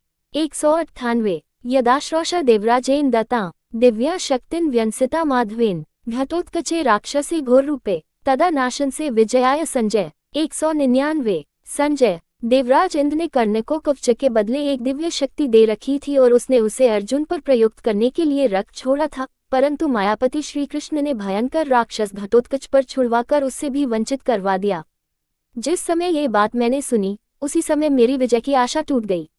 199 यदाश्रोष कर्णघटोत्कचाभ्यां युधे मुक्ता सूतपुत्रेण शक्तिम यया वध्य समरे सव्यसाची तदा नाशन से विजयाय संजय। 200 जब मैंने सुना कि कर्ण और घटोत्कच के युद्ध में कर्ण ने वह शक्ति घटोत्कच पर चला दी जिससे रणांगन में अर्जुन का वध किया जा सकता था संजय, तब मैंने विजय की आशा छोड़ दी। 200 यदाश्रोष द्रोणमाचार्यमेकम धृष्टद्युम्नेनाभ्यतिक्रम्य धर्मम रथोपस्थे प्रायगतम विश्वस्तम तदा नाशन से विजयाय संजय। 201 संजय जब मैंने सुना कि आचार्य द्रोण पुत्र की मृत्यु के शोक से शस्त्रादि छोड़कर आमरण अनशन करने के निश्चय से अकेले रथ के पास बैठे थे और धृष्टद्युम्न ने धर्मयुद्ध की मर्यादा का उल्लंघन करके उन्हें मार डाला, तभी मैंने विजय की आशा छोड़ दी थी। 201 यदाश्रोष द्रोणेना द्वैर्थस्थ माद्रीसुत नकुलम लोकमध्ये समय युद्धे मंडलभ्यश्चरन्तम तदा नाशन से विजयाय संजय। 202 जब मैंने सुना कि अश्वत्थामा जैसे वीर के साथ बड़े बड़े वीरों के सामने ही माद्रीनंदन नकुल अकेले ही अच्छी तरह युद्ध कर रहे हैं संजय, तब मुझे जीत की आशा न रही।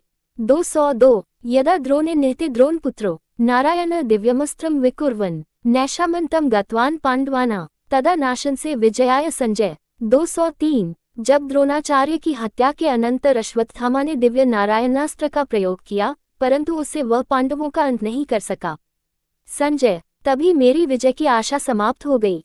203। यदाश्रोष भीमसेनेन पीतम रक्तम भ्रातुर्युधि दुशासनस्य निवारित नान्यतमेन भीम तदा नाशंसे विजयाय संजय। 204। जब मैंने सुना कि रणभूमि में भीमसेन ने अपने भाई दुशासन का रक्तपान किया, परंतु वहां उपस्थित सत्पुरुषों में से किसी एक ने भी निवारण नहीं किया। संजय, तभी से मुझे विजय की आशा बिल्कुल नहीं रह गई। 204। यदाश्रोष कर्णमत्यंत शूर हतम पार्थेनाः विश्वप्रदृश्यम तस्मिन् भ्रातृणा विग्रहे देवगुह्ये तदा नाशंसे विजयाय संजय। 205। संजय, वह भाई का भाई से युद्ध देवताओं की गुप्त प्रेरणा से हो रहा था।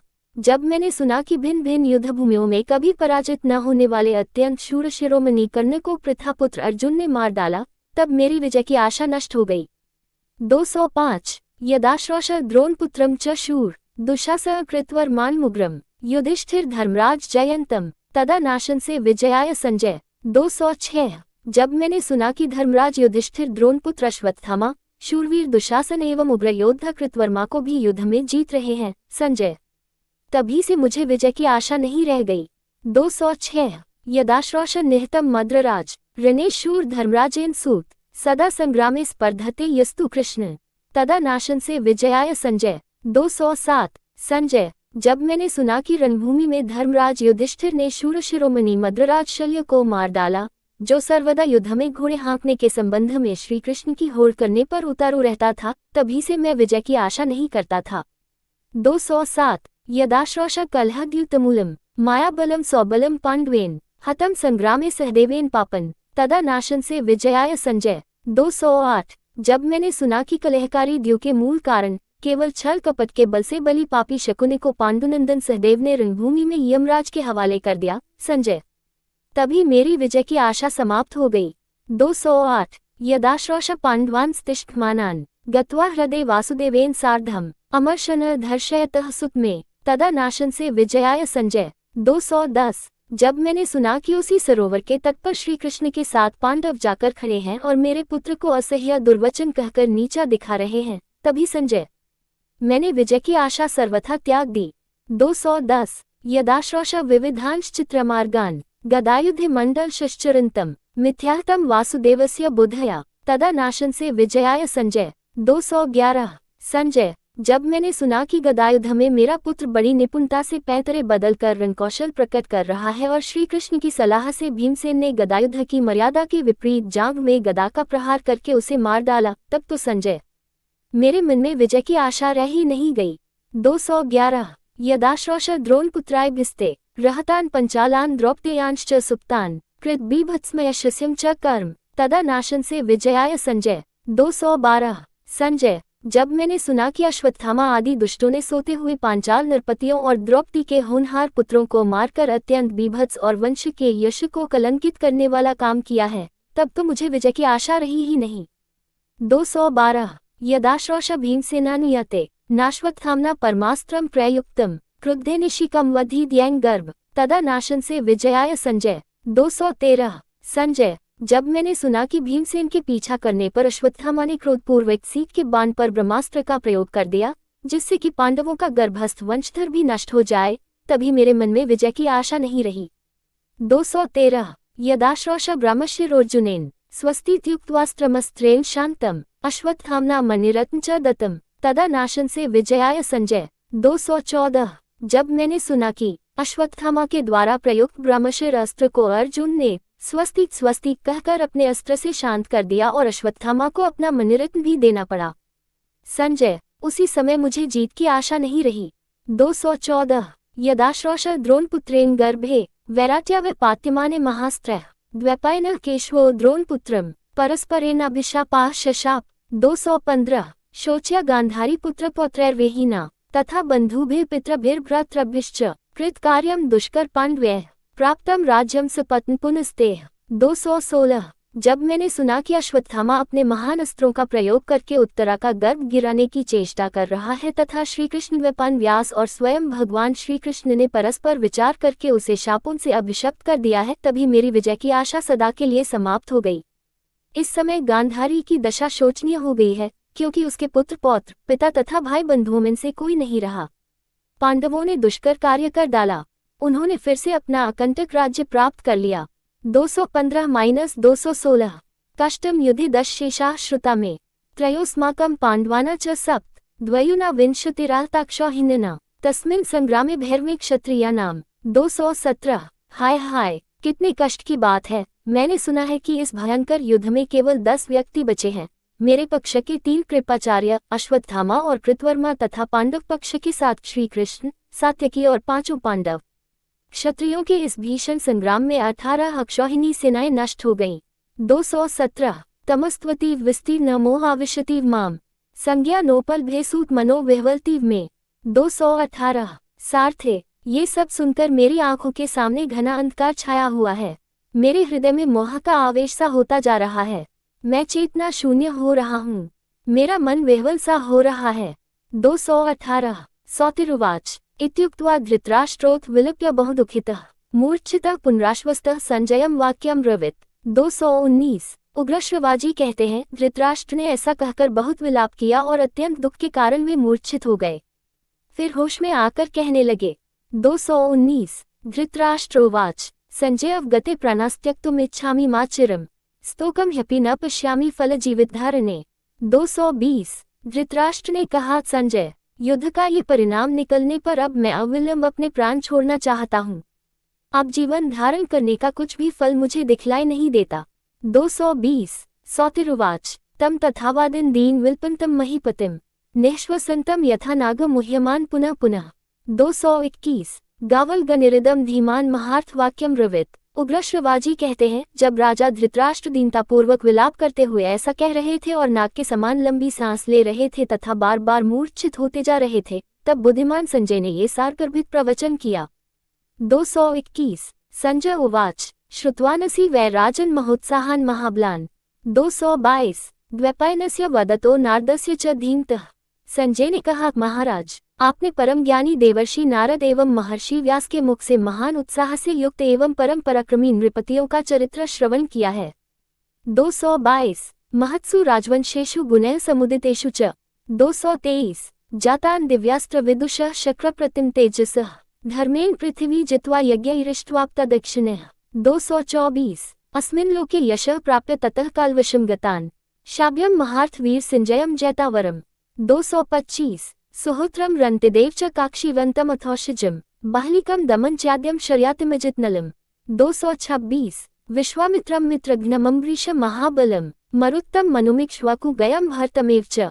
227 राम दाशरथी चैव शशबिन्दु भगीरथम् पूर्णविराम कृतवीर्यं महाभागं तथैव जन्मेजयम्। 228 ययाति शुभकर्मान् देवैर्यो याजितः स्वयं चैत्ययुपार्किता भूमिर्यस्येयं सवनाक्रा। 229 पूर्णविराम इति राज्ञा चतुर्विंशन्नार्देन सुरर्षिना पुत्रशोकाभितप्ताय पुराश्वत्याय कीर्तितम्। 230 आपने ऐसे ऐसे राजाओं के चरित्र सुने हैं जो सर्वसद्गुण संपन्न महान राजवंशों में उत्पन्न दिव्य अस्त्र शस्त्रों के पारदर्शी एवं देवराज इंद्र के समान प्रभावशाली थे, जिन्होंने धर्मायुध से पृथ्वी पर विजय प्राप्त की, बड़ी बड़ी दक्षिणा वाले यज्ञ किए, इस लोक में उज्ज्वल यश प्राप्त किया और फिर काल के गाल में समा गए।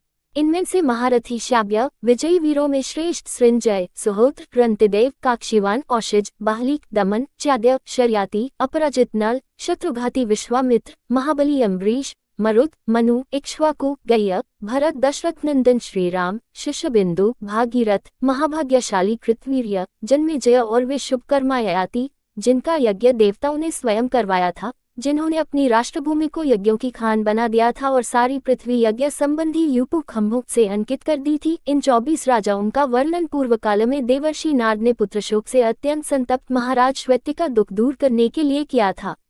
223-230 तेभ्यश्चान्ये गताः पूर्वं राजानो बलवत्तराः महार्था महात्मानः सर्वैः समुदिता गुणैः। 231 पुरुः कुरुर्यदो शूरो विश्वगश्वो महाद्युतेः अनूहो युवनाश्वश्च ककुत्स्थो विक्रमी रघुः।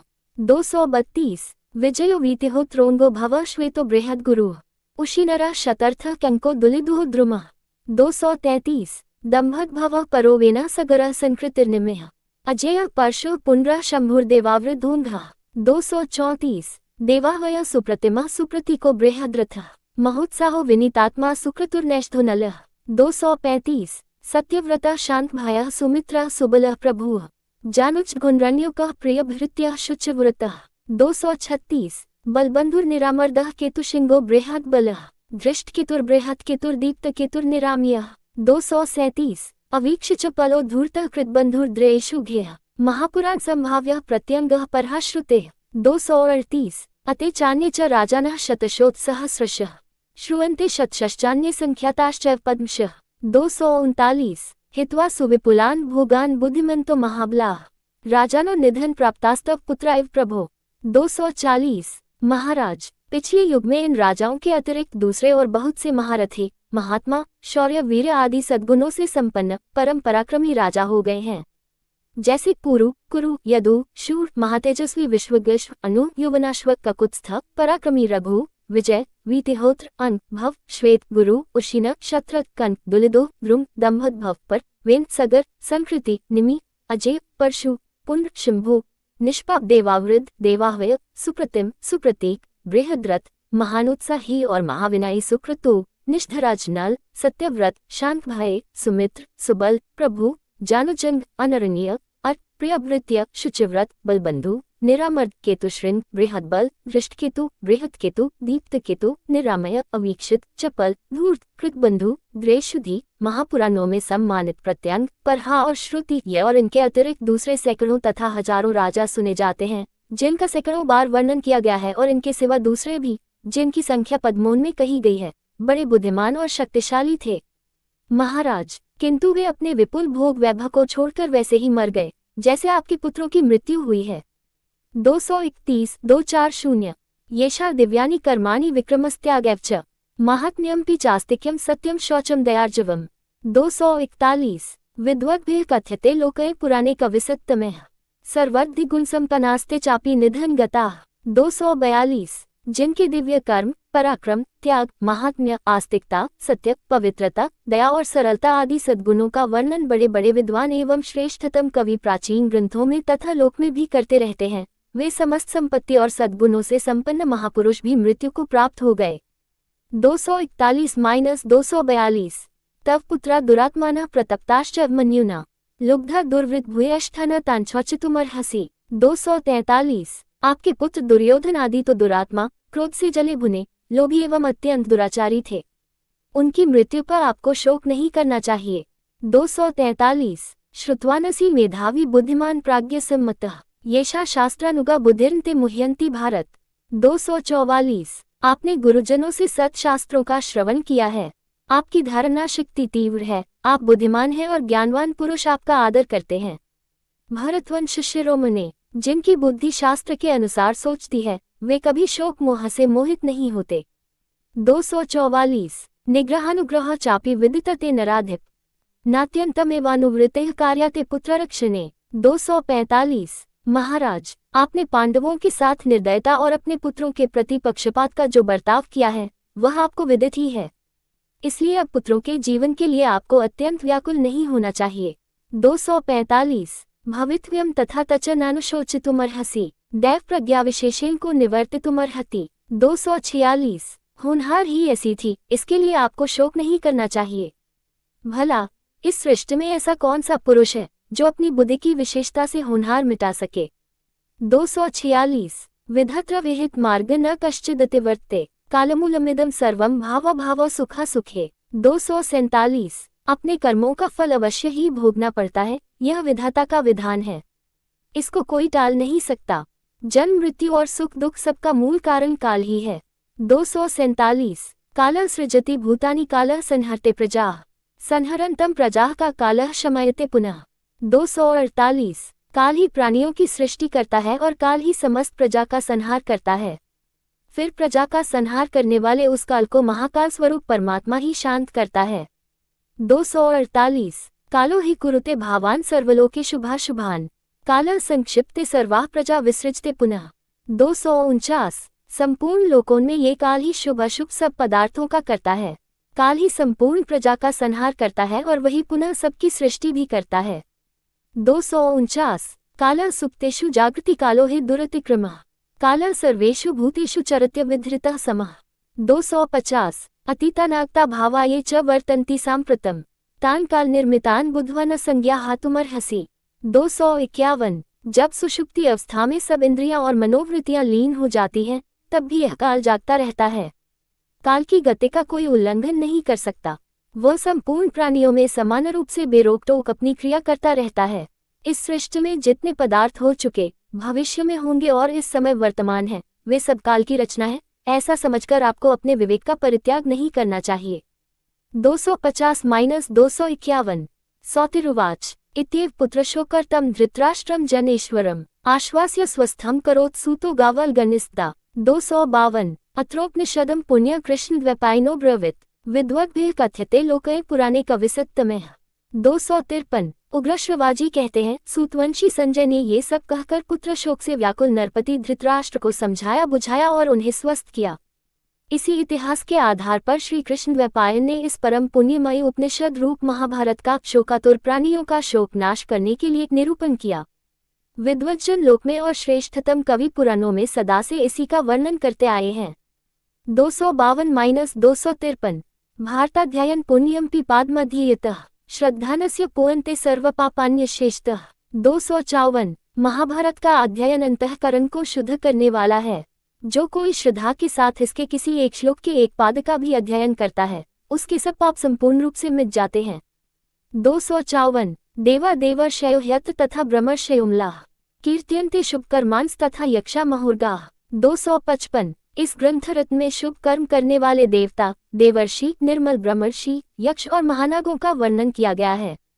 255 भगवान वासुदेवश्च कीर्त्यतेऽत्र सनातनः स हि सत्यमृत च पवित्रम पुण्यमेव च। 256 इस ग्रंथ के मुख्य विषय है स्वयं सनातन परब्रह्म स्वरूप वासुदेव भगवान श्री कृष्ण जी। उन्हीं का इसमें संकीर्तन किया गया है। वे ही सत्य, रीत, पवित्र एवं पुण्य हैं। 256 शाश्वतम ब्रह्म परमं ध्रुव ज्योतिः सनातनम यस्य दिव्यानि कर्माणि कथयन्ति मनीषिणः। 257 वे ही शाश्वत परब्रह्म हैं और वे ही अविनाशी सनातन ज्योति हैं। मनीषी पुरुष उन्हीं की दिव्य लीलाओं का संकीर्तन किया करते हैं। 257 असत् सत्सच्च यस्माद् विश्वं प्रवर्ते संततिश्च प्रवृत्तिश्च जन्म मृत्यु पुनर्भवाः। 258 उन्हीं से असत, सत तथा सत्सत उभय रूप संपूर्ण विश्व उत्पन्न होता है। उन्हीं से संतति, प्रजा, प्रवृत्ति, कर्तव्य, कर्म, जन्म, मृत्यु तथा पुनर्जन्म होते हैं। 258 अध्यात्म श्रूयते यच् पंचभूत गुणात्मकम् अव्यक्तादि पर यच् स परिगीयते। 259 इस महाभारत में जीवात्मा का स्वरूप भी बतलाया गया है एवं जो सत्व रज तम इन तीनों गुणों के कार्यरूप 5 महाभूत हैं, उनका तथा जो अव्यक्त प्रकृति आदि के मूल कारण परम ब्रह्म परमात्मा है, उनका भी भली भांति निरूपण किया गया है। 259 यत्तद् यतिव्रा मुक्ता ध्यानयोग बलान्विताः प्रतिबिंबिवादर्शे पश्यन्त्यात्मन्यवस्थितम्। 260 ध्यानयोग की शक्ति से संपन्न जीवन मुक्त यतिवर दर्पण में प्रतिबिंब के समान अपने हृदय में अवस्थित उन्हीं परमात्मा का अनुभव करते हैं। 260 श्रद्धाना सदा युक्ता सदा धर्मप्रायणः आसेवन्यम अध्यायम नरः पापात् प्रमुच्यते। 261 जो धर्मप्रायण पुरुष श्रद्धा के साथ सर्वदा सावधान रहकर प्रतिदिन इस अध्याय का सेवन करता है, वह पाप ताप से मुक्त हो जाता है। 261 अनुक्रमणिकाध्यायम भारतस्येम मादितः आस्तिका सततम शृण्वन् न क्रयश्रेष्ववसीदति। 262 जो आस्तिक पुरुष महाभारत के इस अनुक्रमणिका अध्याय को आदि से अंत तक प्रतिदिन श्रवण करता है, वह संकट काल में भी दुख से अभिभूत नहीं होता।